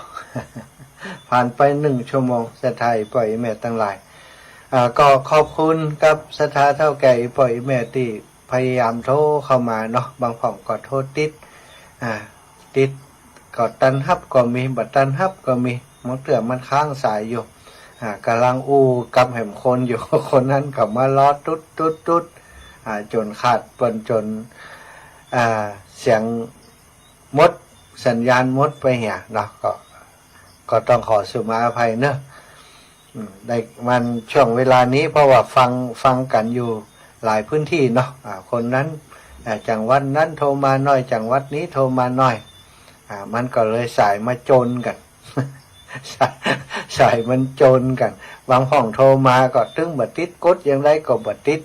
เนื่องจากว่ามันมีสายติดอยู่แล้วของเฮามันก็เลยกดบัดติดเนาะบางทีเวลาครูบาอาจารย์เปิ่นเข้ารายการอาตมาลองโทรพอก็เหมือนกันนะสถาจังบอกว่ากดจนป้อมือแป๊บ ตึงติด ก็คงจะเป็นนั่นอาการแบบเนี้ยเนาะมือแป๊บก็คือกดแล้วกดแถมกดแล้วกดแถมตึงติดก็จะไปท้อสถาไหนๆ ตั้งใจจะโทรมาหากันก็โทรเนาะวันนี้อยากจะมีสิ่งมาแบ่งปันสำหรับอีปออีแม่ทั้งหลายเนาะเกี่ยวกับกิจกรรมที่มีประโยชน์การสวดมนต์มีบางคนบอกว่าการสวดมนต์ถ้าเขาบอกหู้เรื่องเนี่ยมันจะได้ประโยชน์ก็จ้ายนะจริงๆแล้วการสวดมนต์ส่วนใหญ่เนาะที่ผ่านมาเนี่ยถ้าบัจจัยสวดมนต์แปลนะศรัทธาญาติโยมก็บอกหู้เรื่องทั้งนั้นเนาะสวดมนต์นะโมตัสสะภะคะวะโตอะระหะโตสัมมาสัมพุทธัสสะนั่นนะถ้าเขาบอกสวดมนต์แบบแปลหรือว่าถ้าเขาบอกหู้เนื้อหาแบบแปลที่ผ่านมาเขาก็สวดแบบบอกหู้เรื่องมีคนได้ถามมาว่าถ้าการสวดมนต์เนี่ยถ้าเขาสวดแบบบอกหู้เรื่องเนี่ยมันจะได้ประโยชน์ก็เนาะก็ลองฟังพอก็แล้วกันนะการสวดมนต์ที่เขาถูกบังคับเนี่ยบังคับให้สวดเนี่ยมันจะได้ประโยชน์ก่อนมันจะได้บุญก่อนนะสถาอีปล่อยแม่ทั้งหลายเขาจะหันว่าตั้งแต่น้อยๆมาเนาะอย่างที่เขาไปอยู่โรงเรียนกันอย่างการเนี่ยจะถูกคุณครูเปิ่นคือเขาสวดมนต์หน้าแถวเนี่ยเวลาเข้าแถวเนี่ยร้องเพลงชาติเรียบร้อยเปิ่นก็คือเขาสวดมนต์คือว่าโดยจะมีคนนำเหตุคนหนึ่งเขาก็ว่าโดยเปิ่นเนี่ยสถาอีปล่อยแม่ทั้งหลายกฎของโรงเรียนของประเพณีของบางเตือก็ไปวัดไปว่าเวลาไปวัดเนี่ยไปฟังธรรมเนี่ยก่อนจะฟังธรรมก็สวดมนต์เนี่ยก่อนบางวัดบางวาเป็นธรรมอย่างนั้นมีคนถามว่าถ้าอย่างเนี่ยถ้าเขาบ่สามักใจไปสวดมนต์เนี่ยมันจะเกิดประโยชน์ก่อสถาอีปล่อยแม่ทั้งหลายเพิ่นบอกว่าการที่คนเฮาเนี่ยคนสวดมนต์หู้เรื่องผ่องบ่หู้เรื่องผ่องการไหว้พระสวดมนต์นี้จริงๆแล้วจุดประสงค์ก็เพื่อจะให้เกิดการสำรวมจิตสำรวมใจคือสงบเมื่อผู้ใหญ่ทำได้แล้วก็หันว่ามันมีผลดีเวลาเขาสวดมนต์แล้วจิตใจเขาสงบดีเวลาเขาจะไปเนี่ยการเนี่ยงานอย่างจิตใจหรือว่าคนที่สวดมนต์แล้วมักจะทำการทำงานได้ดีกว่าคนที่บ่สนใจเรื่องการสวดมนต์ไหว้พระผู้รักผู้ใหญ่เปิดเลยหันประโยชน์ของการสวดมนต์ว่ามันมีผลดีก็เลยอยากให้ลูกให้หลานทำตามพ่อแต่ว่าบังเอิญจิตใจของละอ่อนศรัทธาญาติโยมมันบ่ได้สนใจเรื่องนี้มันบ่ได้สนใจว่าการสวดมนต์มันจะให้ประโยชน์อย่างกับเขาก็เลยบ่ได้ใส่ใจบ่ได้สนใจทำพ่องบังเอิญว่าจิตใจของละอ่อนเนี่ยมันถ้าบังคับมันก็ทำไปตามนั้นศรัทธาแต่บ่ด้วยความเต็มใจถ้าทำแบบบ่เต็มใจเนี่ยมันก็ยังว่านั่นเนาะคือไอ้อย่างก็แล้วแก่ถ้าเราทำโดยความบ่สมัครใจทำโดยความบ่เต็มใจทำแบบขอไปทีถ้าสวดมนต์ก็ว่าแบบนกแก้วนกขุนทองไปทีเนี่ยศรัทธาจะให้มันได้ผลแบบคนใหญ่ที่เปิ่นสวดมนต์ตั้งใจเอาความสงบนั้นมันก็คงเป็นไปบ่ได้เรื่องนี้ละอ่อนจึงมักบ่ หันว่าเป็นการบังคับให้ทำโดยบ่มีประโยชน์บ่คุ้มเวลาที่เสียไปกับกิจกรรมนั้นบางคนก็บ่ทำโดยซ้ำไปนะละอ่อนบางคนนี่ถ้าบังคับนักเขาก็บ่ทำใช่ไหมแต่ประโยชน์จริงๆแล้วนะความจริงการที่เขาใจเขาสงบมันก็เป็นจุดมุ่งหมายของกิจกรรมนี้ถ้าเขาสวดมนต์ไปจิตใจของเขาสงบแล้วก็ถือว่ากิจกรรมที่เขาทำนี่คือการสวดมนต์นี้เป็นสิ่งที่มีประโยชน์เพียงวิธีการอย่างหนึ่งเหมือนคนที่เป็นเป็นบอกว่าการสวดมนต์เนี่ยเป็นวิธีการอย่างหนึ่งที่จะรักษาจิตรักษาใจของเขาเป็นบอกด้วยวิธีการสวดมนต์ได้หรือว่าถ้ามันมีก็จะกลายเป็นประเพณีแต่จุดประสงค์ก็เพื่อจะตะล่อมขึ้นไปหาความดีงามต่างๆที่เราต้องการผู้ใหญ่สมัยก่อนมักบอกคอยอธิบายเหตุผลแค่ให้ทำจนเคยชินเป็นนิสัยความเคยชินในทางที่บดีก็จะทำให้เขาเป็นคนบดีซะทางแต่ความเคยชินในการทำคุณงามความดีในทางที่ดีก็จะทำให้เฮาดีได้อย่างในกิจกรรมที่ทำในแต่ละวันถ้าทำโดยความสมัครใจก็จะเคยชินแล้วก็จะเป็นนิสัยไปเหมือนเปิ้นบอกว่าเหมือนเจียกที่เฮาเอาทบกันเข้าวันละเกี่ยวนานวันก็จะยากที่จะตัดให้ขาดได้เพราะฉะนั้นการทำให้เกิดความเคยชินในทางที่ดีจึงเป็นประโยชน์แก่ชีวิตในอนาคตของเราเป็นอย่างมากอันนี้เป็นเรื่องของการสวดมนต์โดยบ่ฮู้เรื่องถ้าฮู้เรื่องก็จะยิ่งดีกว่านี้ซะนะการสมัครใจเป็นจุดหมายของกิจกรรมส่วนการสวดมนต์เป็นพิธีการที่จะไปให้ถึงความสมัครใจตรงนั้นซะนะมีคนเฒ่าคนแก่เนาะอาตมานี่ย้ำน้อยเนี่ยแม่มอนเปิ่นมักจะปาสวดมนต์เขาก็ได้ประโยชน์จากการที่สวดมนต์แต่เปิ่นนะแต่พอมันเป็นวัยรุ่นมาอย่างมาเนี่ยมันบ่ค่อยสนใจแล้วมันก็ลึกก่อให้ของตัวเก่าไปแต่บางคนนี่เปิ่นฝึกฝนลูกของเปิ่นตั้งแต่น้อยๆซะนะบางคนฝึกขนาดที่ลงทุนฝึกตั้งแต่ละอ่อนยังบ่ฮู้ภาษีภาษาอย่างกำเตือพุ่นตอนบ่ค่ำบ่คืนบ่แลงละอ่อนน้อยๆเนี่ยซะนะเอามานั่งตัวเอามานั่งสวดมนต์ตัวเขาจะนั่งรับไปของก็เป็นหยังปล่อยเขานั่งรับไปของแต่ว่าละอ่อนบางคนศรัทธาญาติโยมจากการที่พ่อแม่เปิ่นปลูกฝังอย่างอันเนี่ยกลายเป็นว่าอันบางคนนี่ติดการสวดมนต์ถ้าวันใดบ่ได้สวดมนต์แล้วก็นอนบ่หลับมีละอ่อนไปเป็นมีโรงเรียนแห่งหนึ่งเนาะที่ในจังหวัดลำปางที่อาตมาอยู่เนี่ยเปิ่นมีกิจกรรม สวดมนต์ให้ละอ่อนแล้วเปิ่นบอกว่าถ้าไผอยากจะเรียนหนังสือเก่งนี่กลับไปบ้านให้สวดมนต์สวดมนต์เป็นประจำเนอะละอ่อนคนนั้นมันฟังคุณครูก็เลยไปจวนพ่อแม่สวดมนต์พ่อแม่หันว่าลูกเต้าสนใจในทางนี้ก็เลยจัดเป็นกิจกรรมของครอบครัวไปเลยทุกบ่ค่ำบ่คืนมาก่อนจะนอนประมาณ20:00 นก่อนจะนอนก็ปาลูกไปไหว้พระสวดมนต์จัดห้องพระอย่างดีเลยจัดห้องพระอย่างดี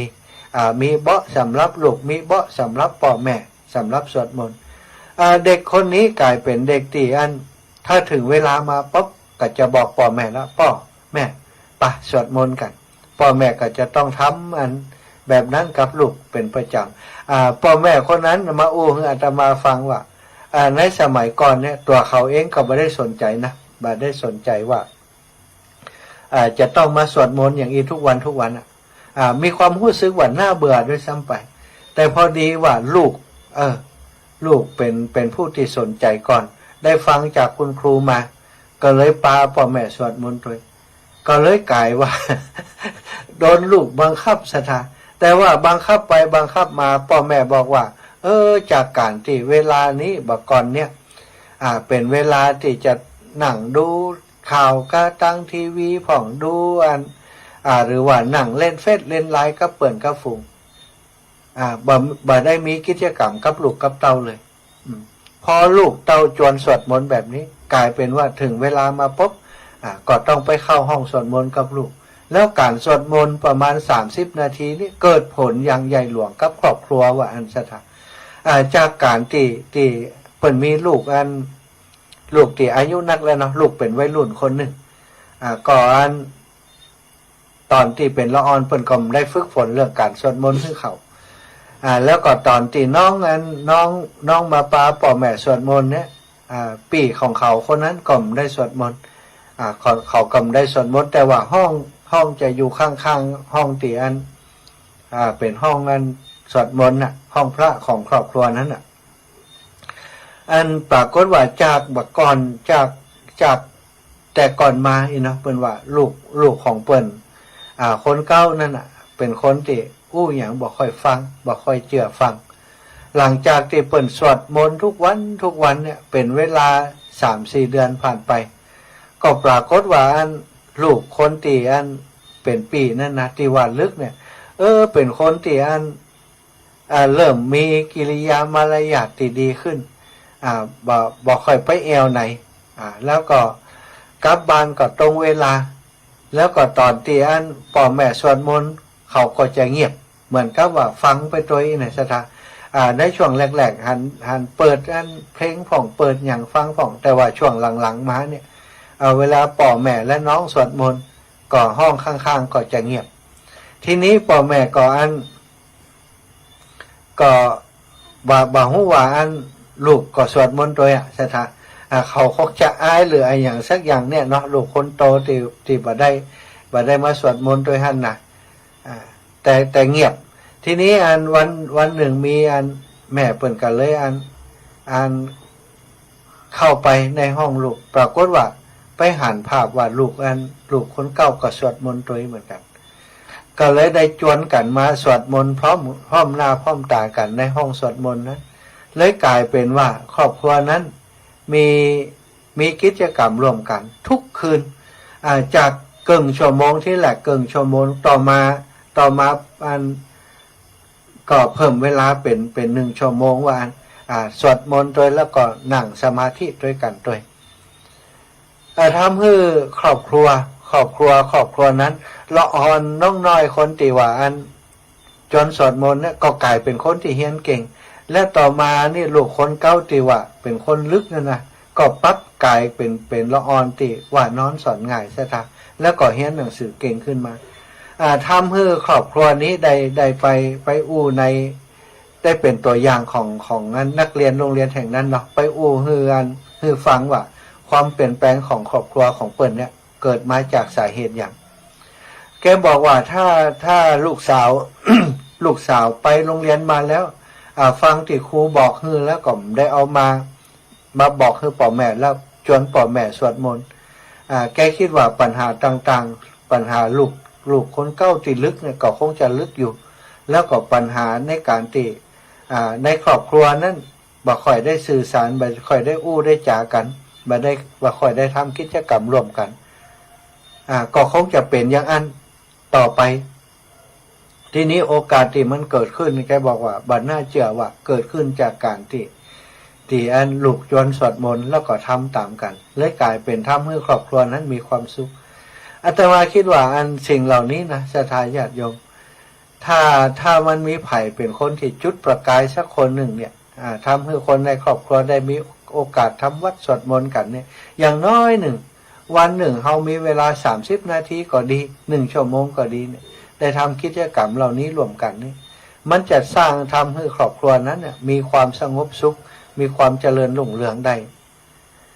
อย่างกรณีตัวอย่างเนี่ยนะอาตมาได้รู้จักกันเป็นการส่วนตัวครับคุณโยมท่านนี้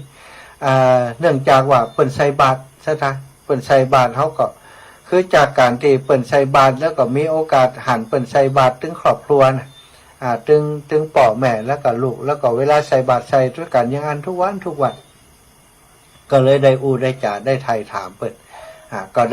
ได้ความจริงข้อนี้มาเนาะวันนี้ก็อยากจะมาเล่ามาบอกให้ศรัทธาญาติโยมไผ่เริ่มต้นก่อนก็ได้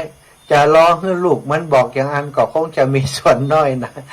ถ้าพ่อแม่อยากจะให้ลูกอันได้มีโอกาสได้มีจิตใจที่สงบมีจิตใจที่มีสมาธิในการทำการเรียน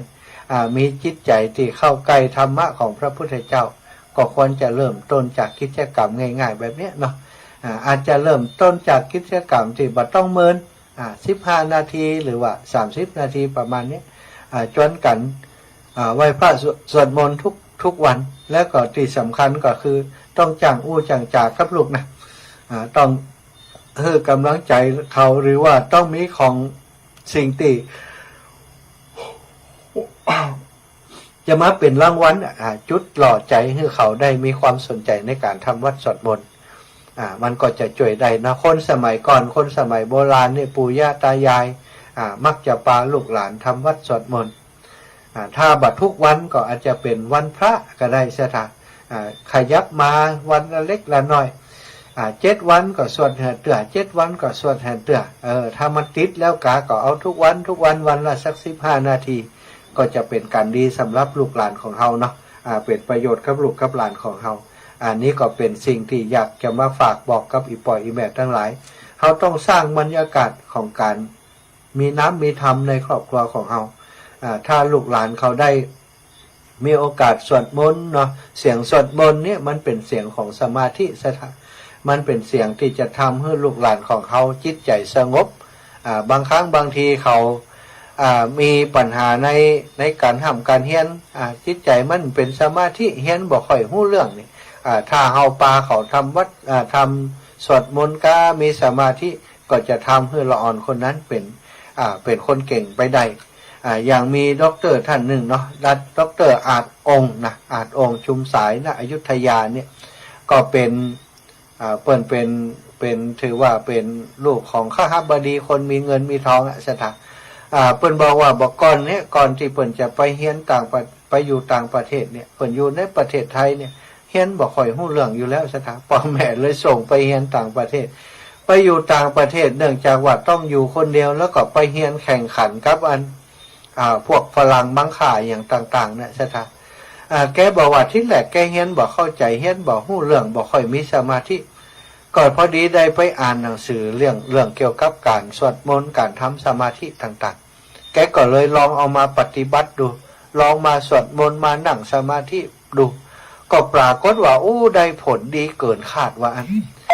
ถ้าจะไปโรงเรียนถ้าจะเข้าเฮียนเนี่ยแกจะต้องทำสมาธิเหียก่อนทำสมาธิโดยวิธีง่ายๆแบบฉบับของแกนะจ๊ะแกบอกว่าตั้งแต่หันมาแกเฮียนหนังสือเฮียนหนังสืออันเข้าใจง่ายแล้วก็จดจำบทเรียนอย่างต่างๆได้ดีแล้วก็กลายเป็นนั่นคนที่แกก็ได้เป็นนักวิทยาศาสตร์ในองค์การ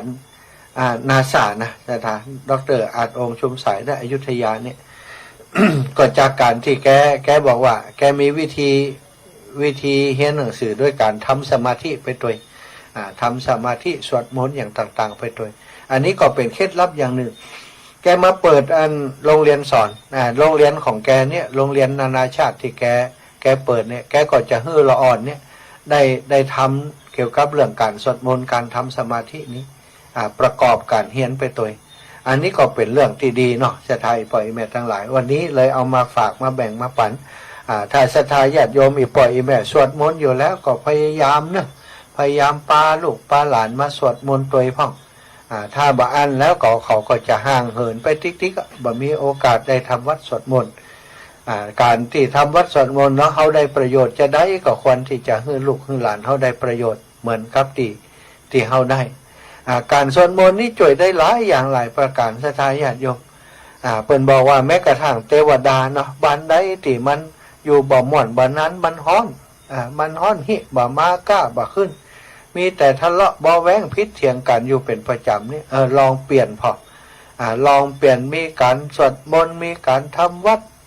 มีการท่องมนต์ภาวนาฟังน้ำฟังธรรม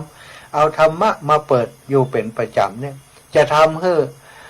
บ้านนั้นอยู่สงบร่มเย็นสถานเทวดาทั้งหลายก็จะมาฮื้อศีลฮื้อปอนเพราะเทวดานี่เปิดชอบเสียงสวดมนต์ ศรัทธาจะสังเกตเห็นว่าคนใดที่เปิ่นชอบสวดมนต์ชอบไหว้พระอย่างต่างๆเนี่ยมักจะมีโชคดีนะแล้วก็โดยเฉพาะคนที่เปิ่นรักษาศีลมีครูบาอาจารย์ที่มักจะมีคนไปขอเลขขอหวยเปิ่นบอกว่าถ้าจะมาขอหวยที่นี่ต้องงานปฏิบัติธรรมนะว่าต้องงานถือศีล 8ถ้าใครถือศีล 8เนี่ยจะให้โจกว่าเอาไปมาบางคนที่อยากจะได้โจกแต่ก็ไปถือศีล 8เพิ่นบอกว่าถ้าเขาถือศีล 8แล้วเทวดาจะไปบอกเขาเองอีกว่า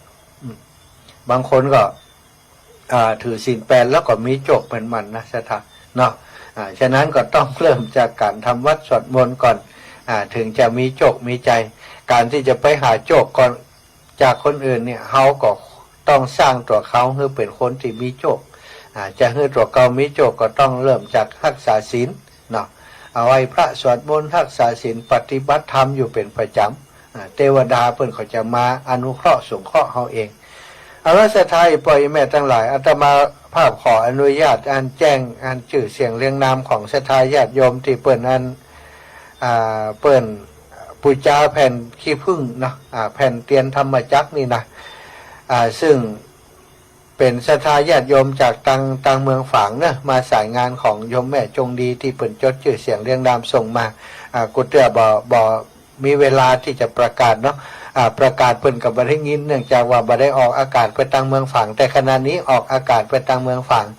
ก็ขออนุญาตประชาสัมพันธ์ให้ได้รับทราบเพราะว่าคนที่เปิ้นให้เปิ้นฮอมมาจะได้รับทราบว่าโยมแม่ได้ส่งรายชื่อมาให้อาตมาเรียบร้อยแล้วเนอะอาตมารับทราบแล้วเนอะอีเนาะซึ่งก็มีแม่จวนได้ถวายมาก่อนแล้วเมื่อวันที่2 มิถุนายนเนาะมีข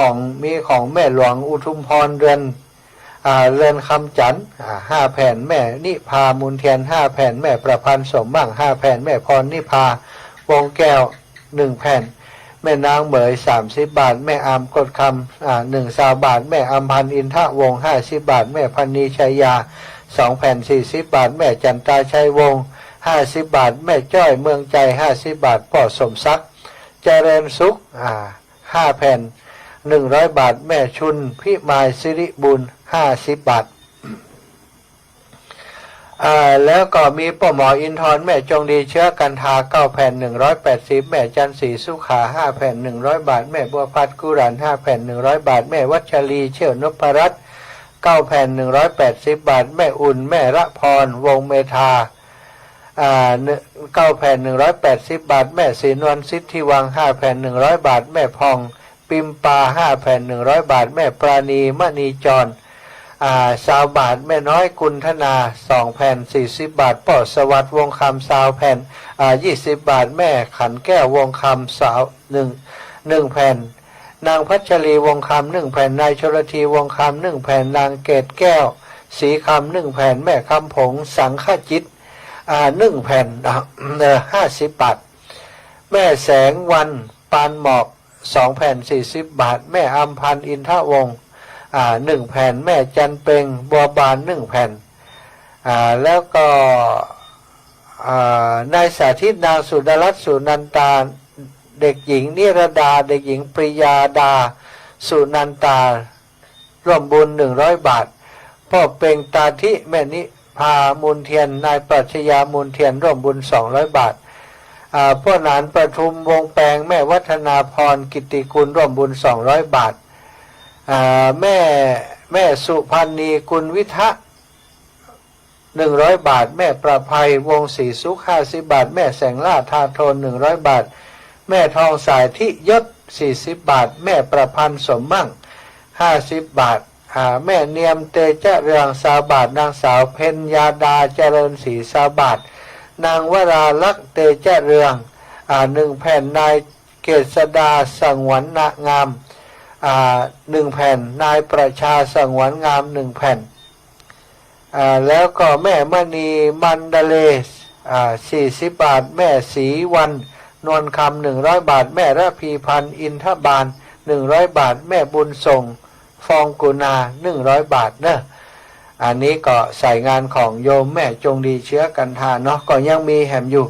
แล้วก็วันนี้นะมีญาติโยมที่เปิ้น เปิ้นให้หอมมาผ่านมาส่งมาให้อาตมานี้เป็นพี่น้องจากตัง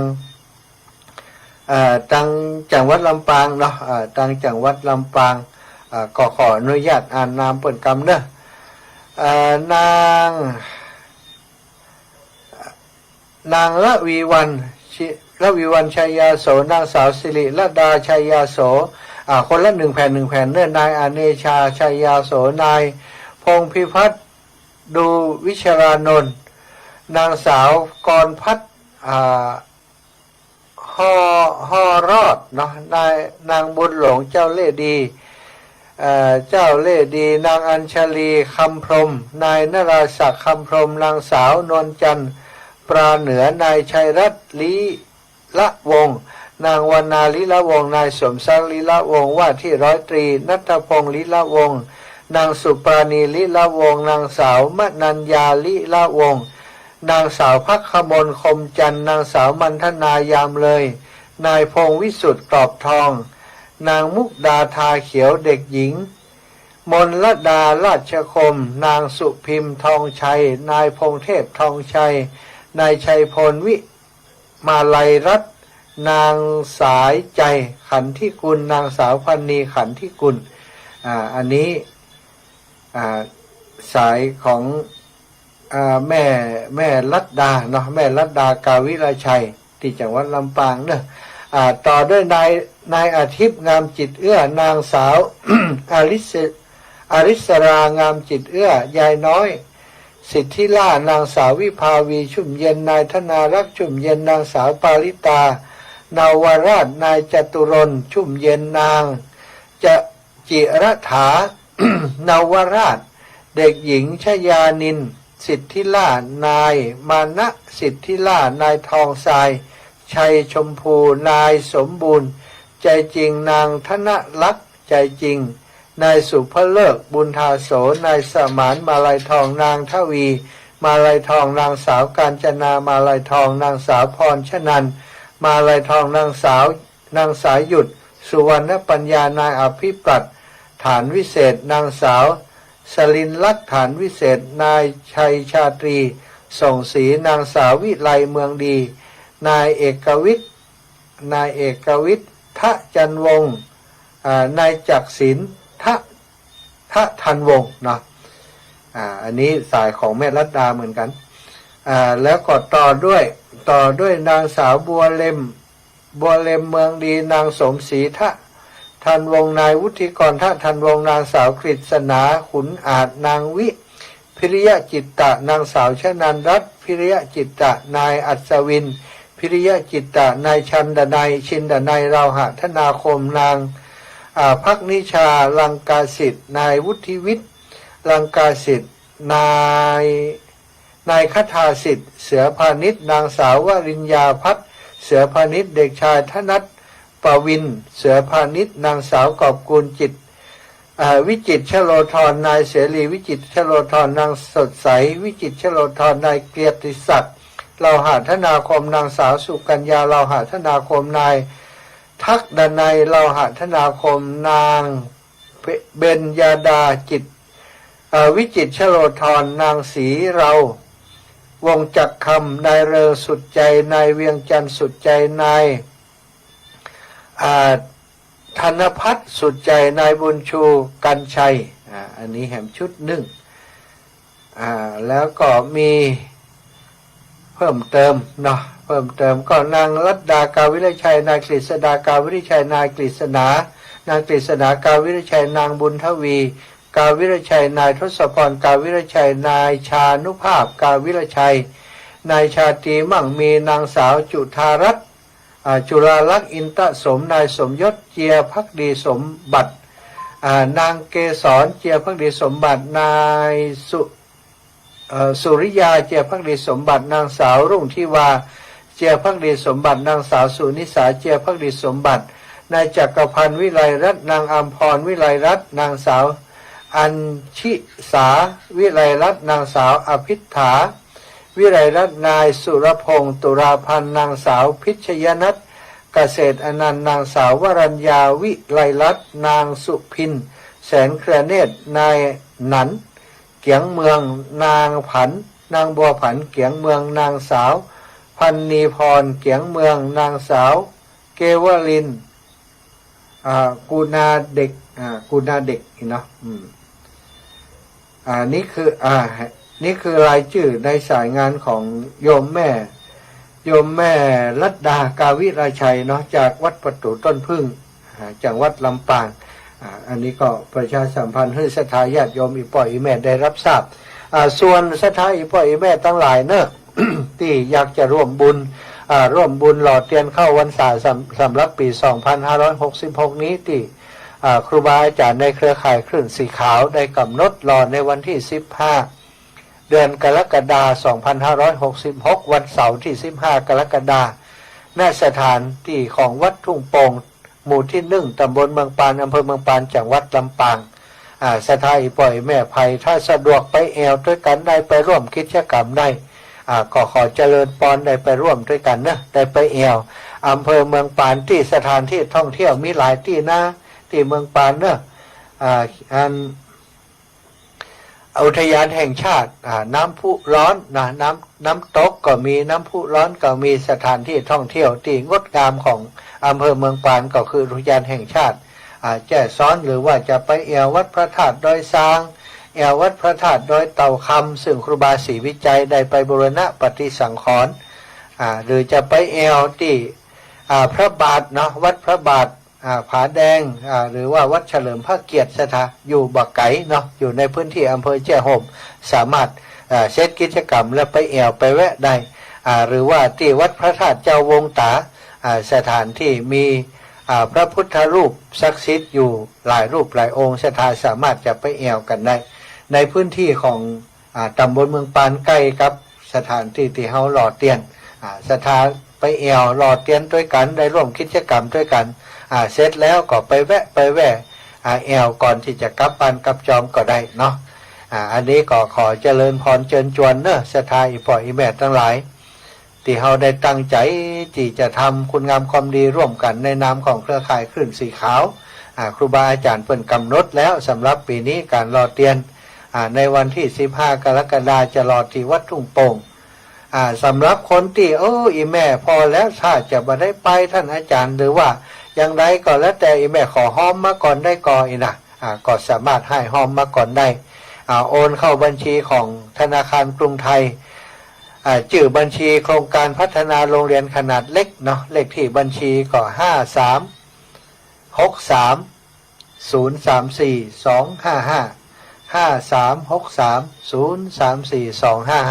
5363-255-5363-034-255เนาะก็สามารถโอนปัจจัยมาร่วมบุญร่วมกุศลกันได้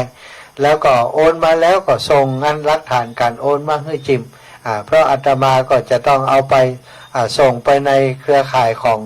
โครงการหล่อเทียนเข้าพรรษาเนาะเพื่อจะเป็นหลักฐาน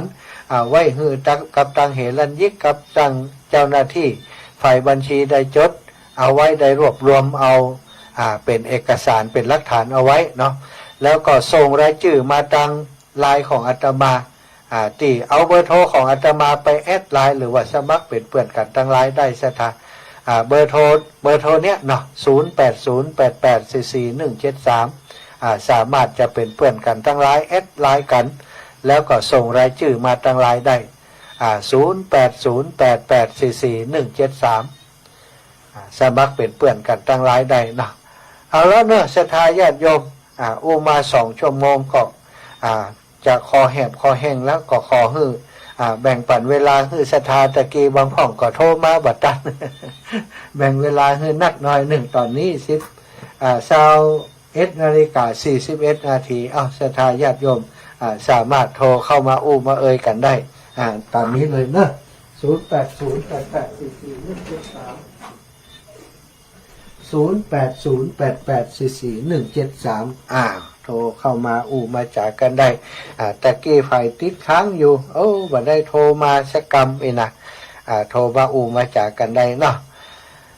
วันนี้ก็อยู่ที่เพเนอร์ศรัทธาอยู่ที่อำเภอดอยหล่อจังหวัดเชียงใหม่ตั้งใจมาร่วมงานครับของโยมแม่วิมาสิริปาซึ่งเป็นคนเฒ่าคนแก่ที่ร่วมบุกเบิกร่วมสร้างร่วมแปลงวัดเหล่ามณฑาทิพย์ของเฮาตันได้เสียชีวิตจากไป โดยวัย81 ปี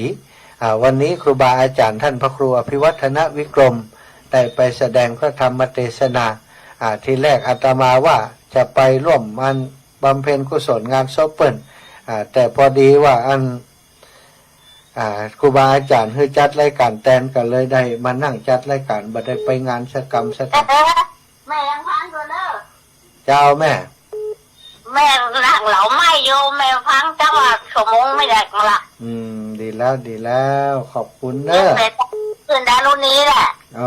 ดารุณีเนาะออกชัดเจนดีเนาะขึ้นดารุณีฟังได้ชัดดีล่ะ เจ้า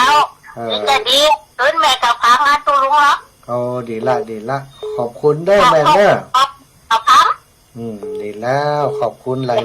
ยๆเจ้า เห็นกูรักกันนะ เจ้าดีละเนี่ยกันไปด้วยฟังไปด้วยเนาะ เจ้าเราไม่ทุก ดีแล้วเนอะสาธุอ้าวปั่นกันกับแม่สมบูรณ์บ้านไร่ศิลาทอง เจ้าเด็กทำตะกี้ไหนเหมาะนี่เหรอ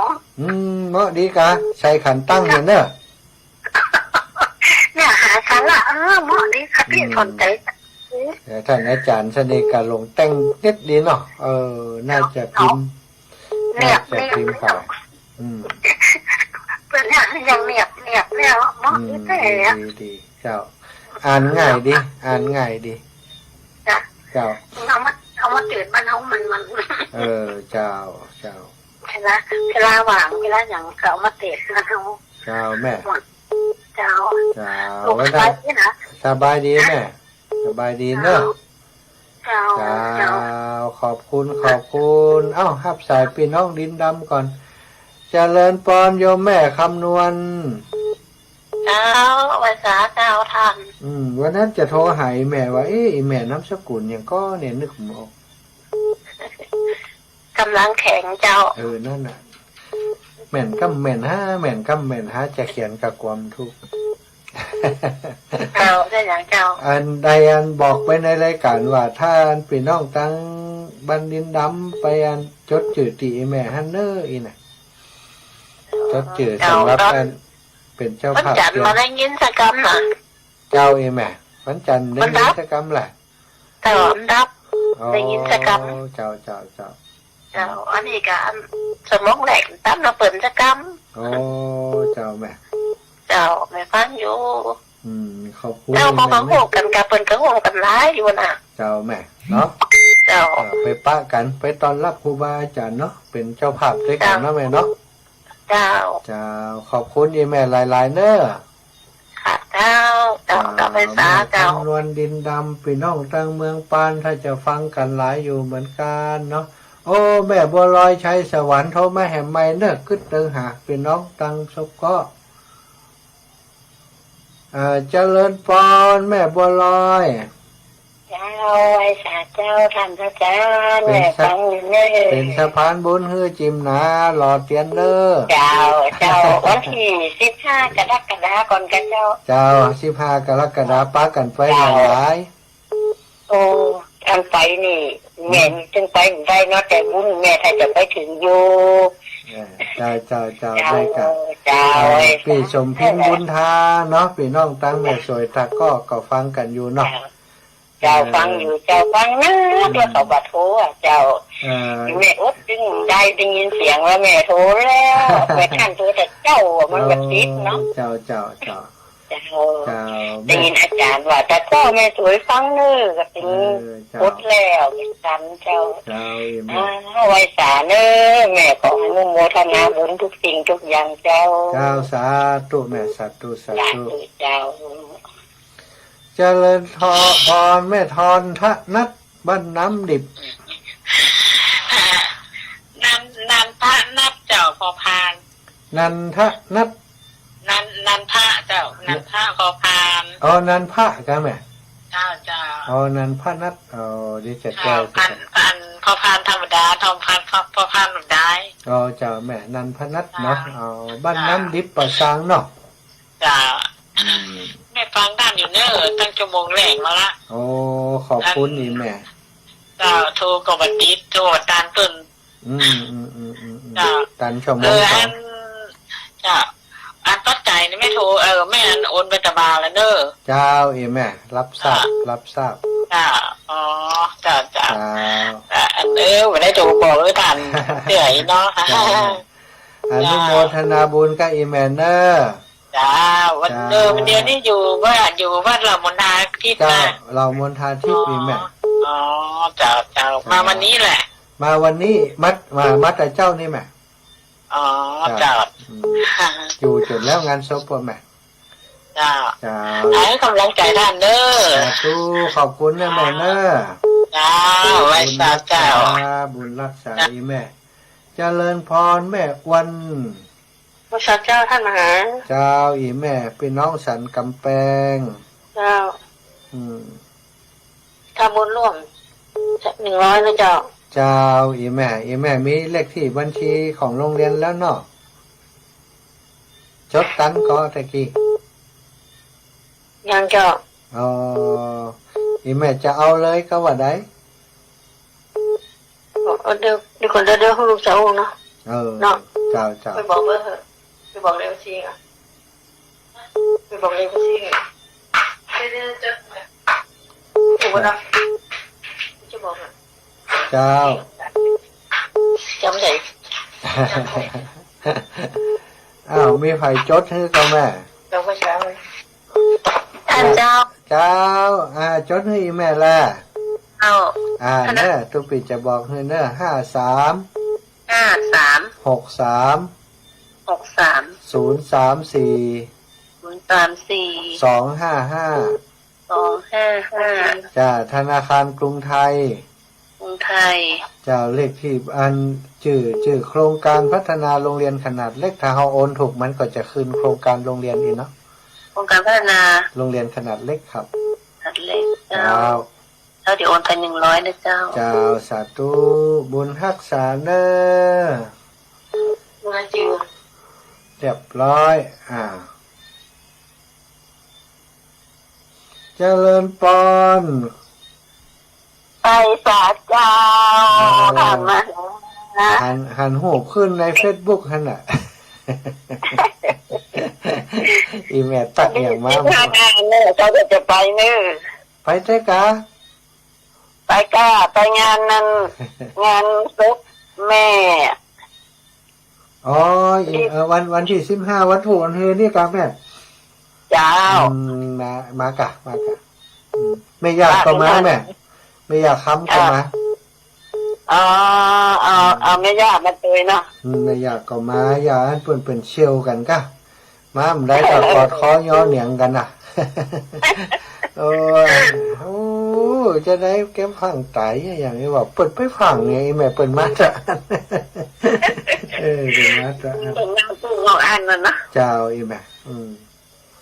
โอ้รักงอมจะรักงอมหาแกกะมีการมีงานเนาะแม่เนาะ เจ้าโทรไปไม่ได้ก็อันอยู่อันนั้นนะ นั่นนะอันขึ้นอยากจะขึ้นหาตอนที่อันฉลองอันฉลานี่กะ ปล่อยโดงอ่ะ โอ้ยหลงเลยกะขาดแกไปงอมแล้ว หน่อมาเต้อะประจำเลย เจ้า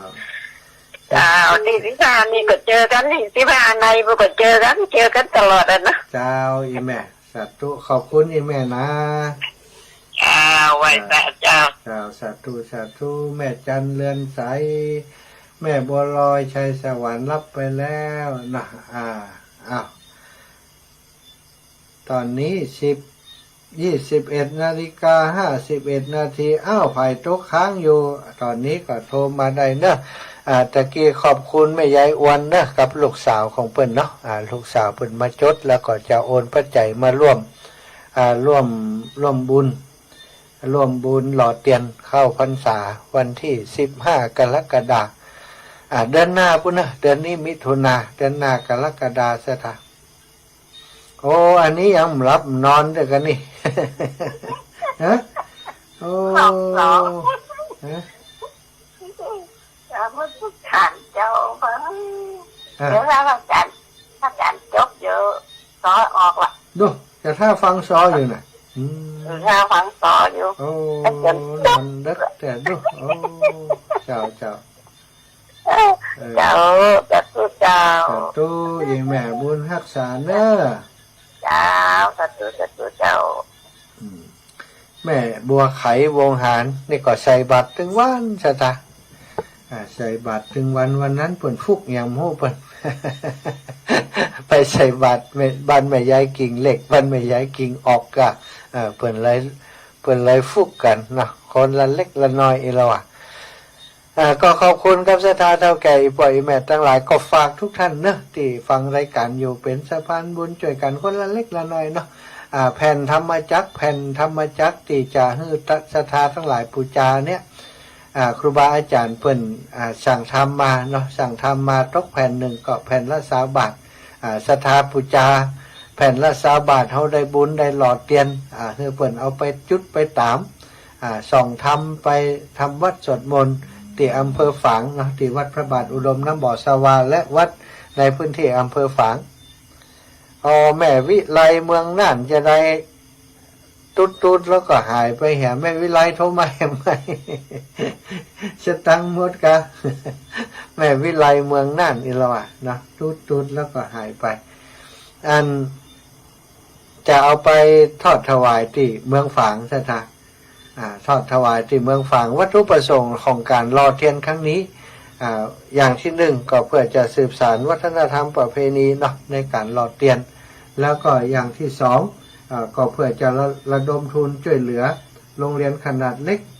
ที่อำเภอเมืองปานเจริญปอนพี่น้องเมืองน่านนมัสการเจ้าแม่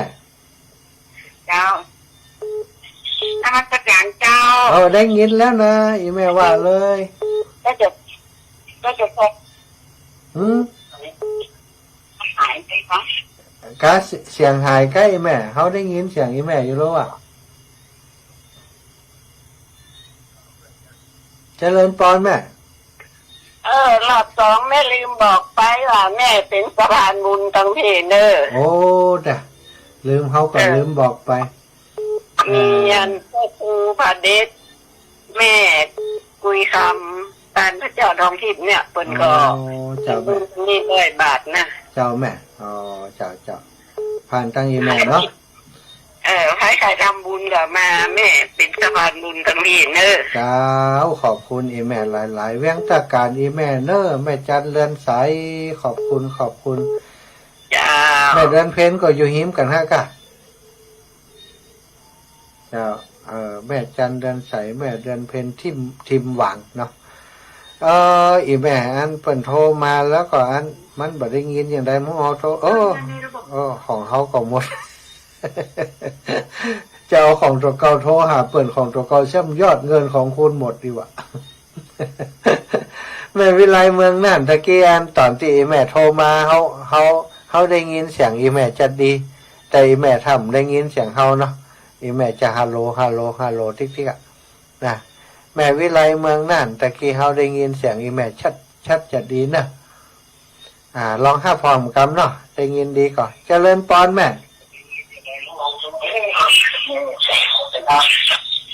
ได้ยินก่อนแม่อาจารย์เจ้าอาจารย์ได้ยินแล้วเนาะ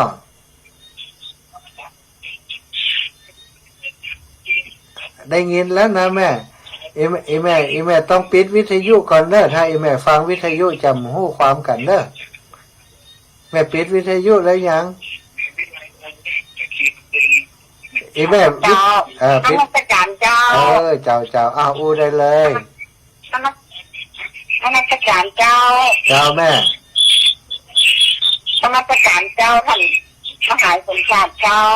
แม่เจ้าจะร่วมสบุญจะส่งวันพุธนะเจ้าจะส่งไปทางโรงเรียนเจ้าดีแล้วอีแม่จดอันใดเลขที่อันบัญชีแล้วเนาะ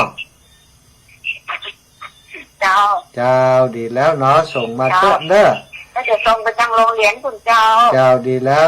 แล้วก็ส่งงานรายชื่อมาให้จิมเนอะเจ้าสาธุบุญรักษาพี่น้องเมืองน่านเนอะถ้าจะมัวถ้าฟังที่วิทยุอยู่เลยอู้กันบ่ได้ยินแล้วนายสถานปล่อยแม่ทั้งหลายอาตมาบัดทวนสายแล้วเนอะเวลาหมดเวลาแล้วก็ขอ นำรายการจากลานศรัทธาญาติโยมอีพ่ออีแม่เพียงเท่านี้ก่อนก็ขอความสุขสวัสดีบังเกิดมีแก่ท่านเจ้าทั้งหลายคุณพระพุทธคุณพระธรรมคุณพระสังฆเจ้าปกเก่าแก่สาศรัทธาอีพ่ออีแม่ให้อยู่ดีมีสุขเน้อจัตตารโอธรรมาวทันติอายุวันโนสุขังพระลัง